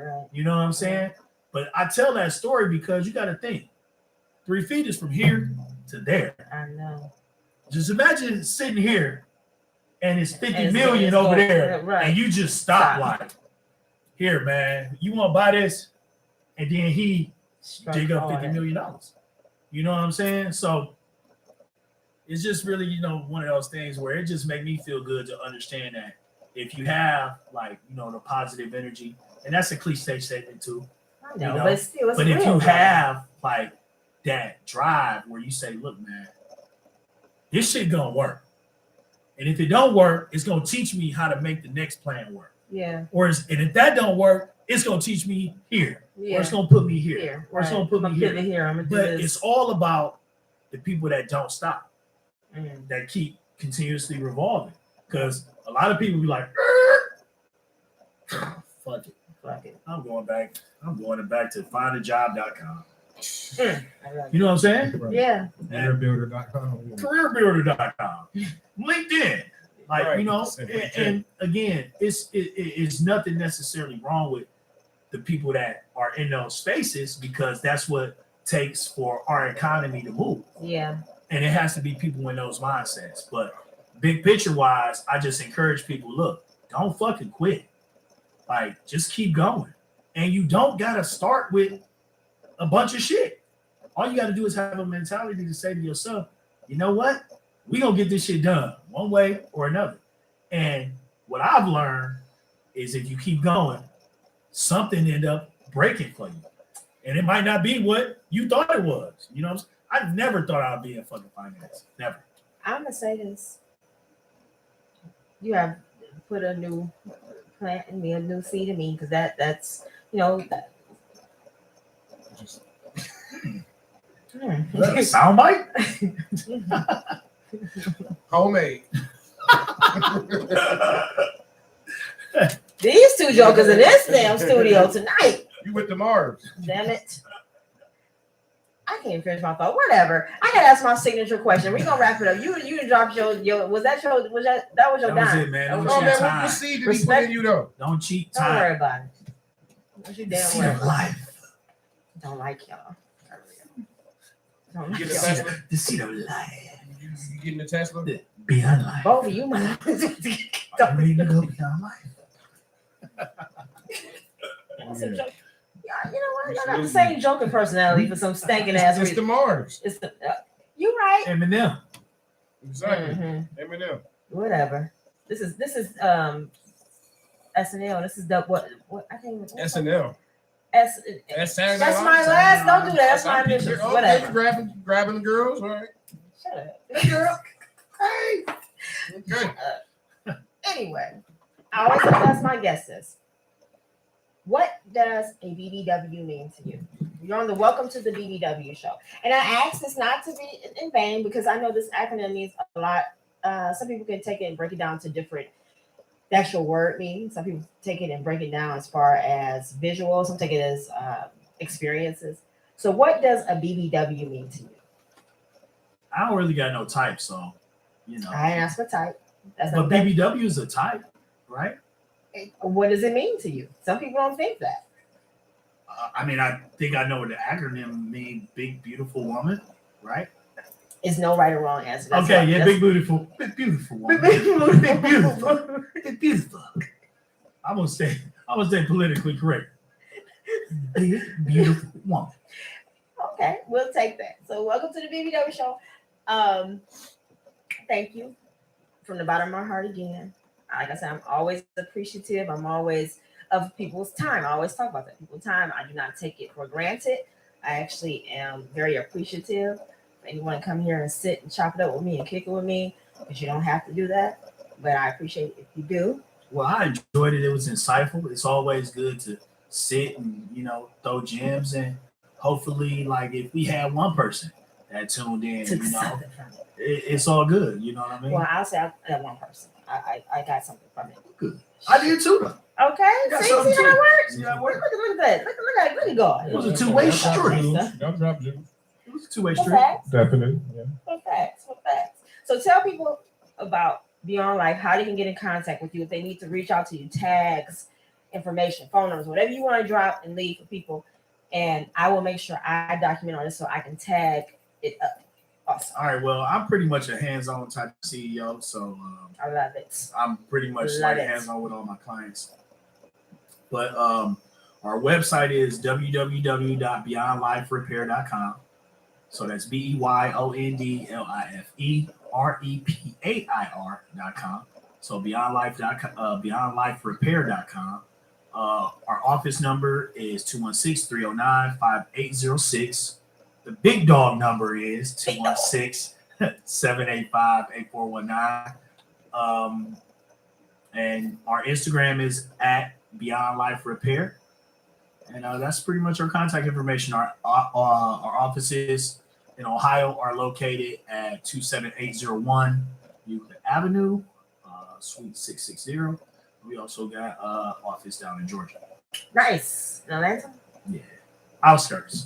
Well, we call it outskirts, we call that Atlanta. Exactly. Honey, I've been down there. So yeah, get with us, man. If you're ready to go beyond life, Yeah, you come ready on. to And this ain't no. get yourself together. Listen, you know. I've heard the testimonies. I've seen people at the seminars. I've seen they really was able to give real life stories of how they changed. They took y'all a little bit of advice that y'all gave. Even someone like Steph, she said, I just took a little bit of your advice and implemented it into my plan, and it changed her life in like I think she said 60 days. So that was dope. I loved her testimony. She was so excited. Baby steps. Yes. Baby steps. Any progress is better than no progress. Yes. Slow motion beats no motion. Exactly. Like you said, just start. Yeah, just start. That's Stop all talking I about what encourage you time, to how do. long it's gonna take. And Time stop is talking time. about how much money you get. Just start. Yeah. Just start. Yeah. Just start. Just start. Put yourself in that mindset to know you ain't gonna fail yourself. And I 9 like that. times out of 10, it'll work out for you. I love it. I love it. Well, I appreciate the hospitality. Oh shoot. Well, I got to impress the big dog, y'all. Hell, now I know I must be doing a good job on this. This must be where I'm supposed to be, huh? I'm a small fry. We just trying to make it. We trying to empower this community, and that's Damn what straight. we're That's doing. what makes it so powerful. Yes, clap it up, clap it up. What you got to say? What you got? Take care of yourself. Protect your neck. Protect my neck. Protect everything. I thought you was gonna hit him with the Russell Simmons. Thank you for coming out. God bless you. Oh Lord, you dropped so much crap. Gotta have someone who ain't hanging from me for that one. So, yeah. At least you sat here, got your car taken care of in a nice semi-warm. That was a part of a good experience. I'm cold now. I don't even know why I'm cold. Little lukewarm space. I'm pretty warm. It must be the Arbor Biz. Don't do that. Don't come I'm just glad you came here and was able to sit down and get a drink while you got your car serviced and dropped jewels on us. That was a dope experience, right? You could have been on your way to McDonald's to argue with the manager about something. You would have been in your Tesla with a flat tire. You probably got a damn drink machine. It's probably better than my house in that Tesla. Hey, but I'll tell you this, but guess what I got to do? What's that? I got to be on the BBW show. Hey. Drink Arbor Biz. Don't say Appreciate the hospitality. I'm gonna have you come. I'm gonna have y'all come sit at the lunch table. Let's do it. We gonna come sit at the lunch table. Yeah, why you come out too, man? You might get. We have you engineer the show. Oh yeah, have you engineer the show. You know this coming. Yeah, we have you engineer the show. Yeah, that's his technology. The lunch table gonna be. Yeah. What we eating at the lunch table? Yeah, we eat everything at the lunch table. You drive a Tesla, I expect. Let me ask you this: when you sit at the lunch table, sit at the lunch table, what are you talking about? What do I talk about? Everything. Oh, everything. Everything. Yeah, so we're gonna come up with a lit show. We're gonna come up with a lit show for sure. I'm gonna have y'all come out. I'm ready. Lunch table with Honey, I stay ready. I'm ready. We're gonna have so many conversations. I wonder how to compact all of those into one day. Oh, honey, listen, I'm working on that too. I'm about to have I'm gonna have. And I need to invite you back to that because I'm trying to get my men's roundtable panel. Perfect. There you go. That men's roundtable is gonna be working on that for a while. Stupid. It's gonna be all what y'all think, how y'all think about something. That's gonna be dope. Yeah, that's gonna be dope. I want various different personalities, people that don't know each other, so you don't look biased. I want everybody to just be uncut and raw about how they think about certain questions that's gonna be at the table. It's not about my opinion. All I am is the officiator. All I'm gonna do is just ask this question, but I might stop you. The mediator. That might be it. That's that's all I'm gonna do with officiator. We need ink block testers, like ink block, but I wanted to be tattoos. No. Okay. No. I tried. Hey. I've been coming up with good ideas. I told her the last week ain't nothing worth a fail, but a try. Right. No, when I told you that we need to get these homeless people together and teach them how to sing so they can stop. sing and We're not doing that. Right. Christmas is over. We ain't doing. It's coming again. It's not. No, we're not doing that. I told you we're gonna do a sock drive for the homeless. But a sock drive. Listen, February coming up, y'all, is Black History Month. So we will be working on Black History facts each week, whatever the show is. We're remote quite a few times. We only got 4 Fridays, but we were remote 2 of them for sure. You know, we should do remote 3, honestly. Let's do a making Black History Month. Like for Black History, we should do making the new Black History. That's what. Now. That's what. Look at. Go ahead, sweetheart. That's just creep out like. Who was that? Can I help you, food? Minister Society? Why you just do that? I think that's what I'm going to do. I think. I don't know if I can put it together next Friday. I might be able to. If not, it's going to have to be the very last Friday because the second and third we are out at the studio. So okay, yeah, smoking these. And then after that, we're back at the gym. Oh, okay. Did you see my workout video today? Oh yeah, I seen y'all out there getting it. I said, I won't break that camera in the back of me anymore because people be like, "Oh, you're doing such a great." Fellas, ladies and fellas, you look so good. You're doing so great. They're clicking in. They tapping in. Right? I got some couple recommendations too. We're gonna talk about as far as the fitness stuff. A couple people who I've been looking around and seeing that you ain't put your paws on yet. I'm gonna try to. Yes, please. I'm game for that.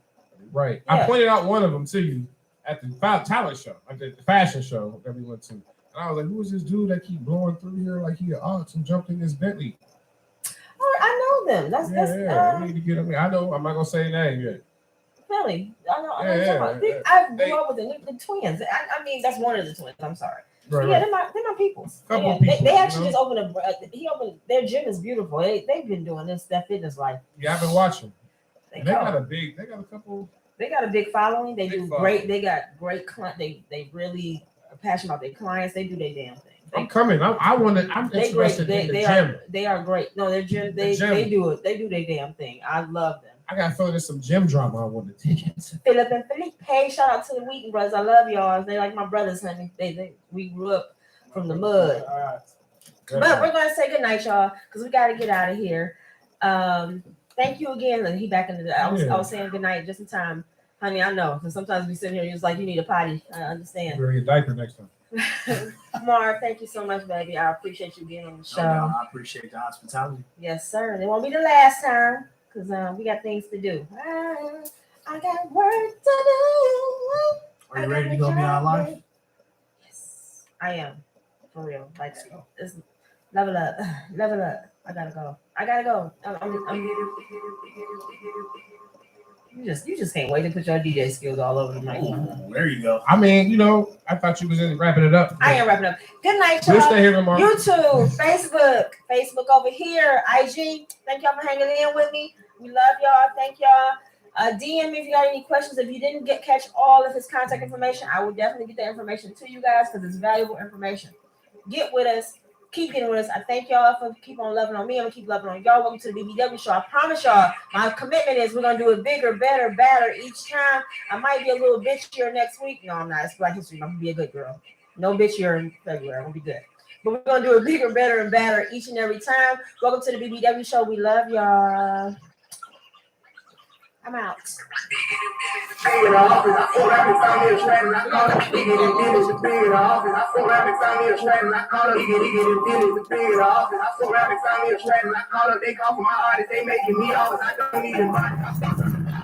Ferrari, I'm making the ball. I woke up the following day and went hard. I'm cracking my shit. I gotta get money out.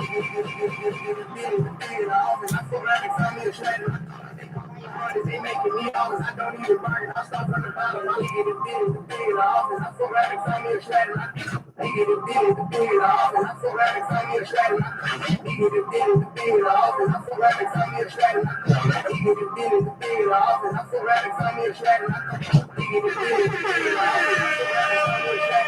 They call for my artists, they making me offers. I don't need a bargain. I start from the bottom. I lost the I'm cracking my shit out. They see that I'm smarter. I gotta get money out. I can't believe they really came out here and did that like that. Tesla? Yeah. Okay, that's Tesla. That's crazy. That's the first time I ever used it. But the fact that they just came out and did it, I ain't, you know what I'm saying?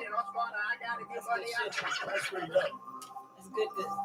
They're trying to shit on people because there's a lot of people who ain't shit. Oh yeah, that's what they want to be best for. Tesla want to be known for their customer service more than anything, especially compared to Dodge, bitch ass. Shut up. Look, I'm Al Bundy on this. I got an old Dodge. These motherfuckers got a recall. They're supposed to be doing it. They won't do it. That's why their name is Dodge. They dodge the fuck out of my recall. And they don't give no shit either. They got 2 more years to do my recall. They was like, well, first they said I never had one. Then I proved it. I proved it to them, right? They was like, oh, we did it. How you just say I ain't had one? Say I never had one, never needed one. Then they told me they did it all. Can't prove it, but they did it. Ooh,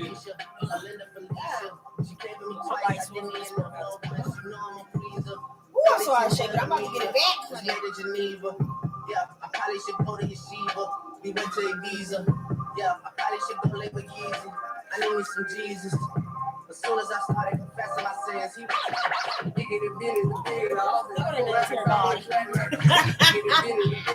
a pretty big guy. I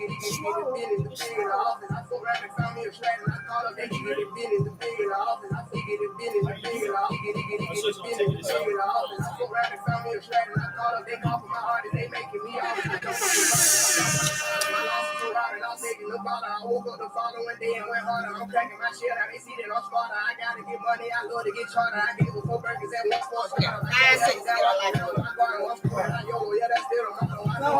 Hell yeah. I hate being cold. This shit ain't cool, man. Look, I don't live like this, man. I can't get too hot. I can't get too cold. I'm a motherfucking island. Let me tell you something.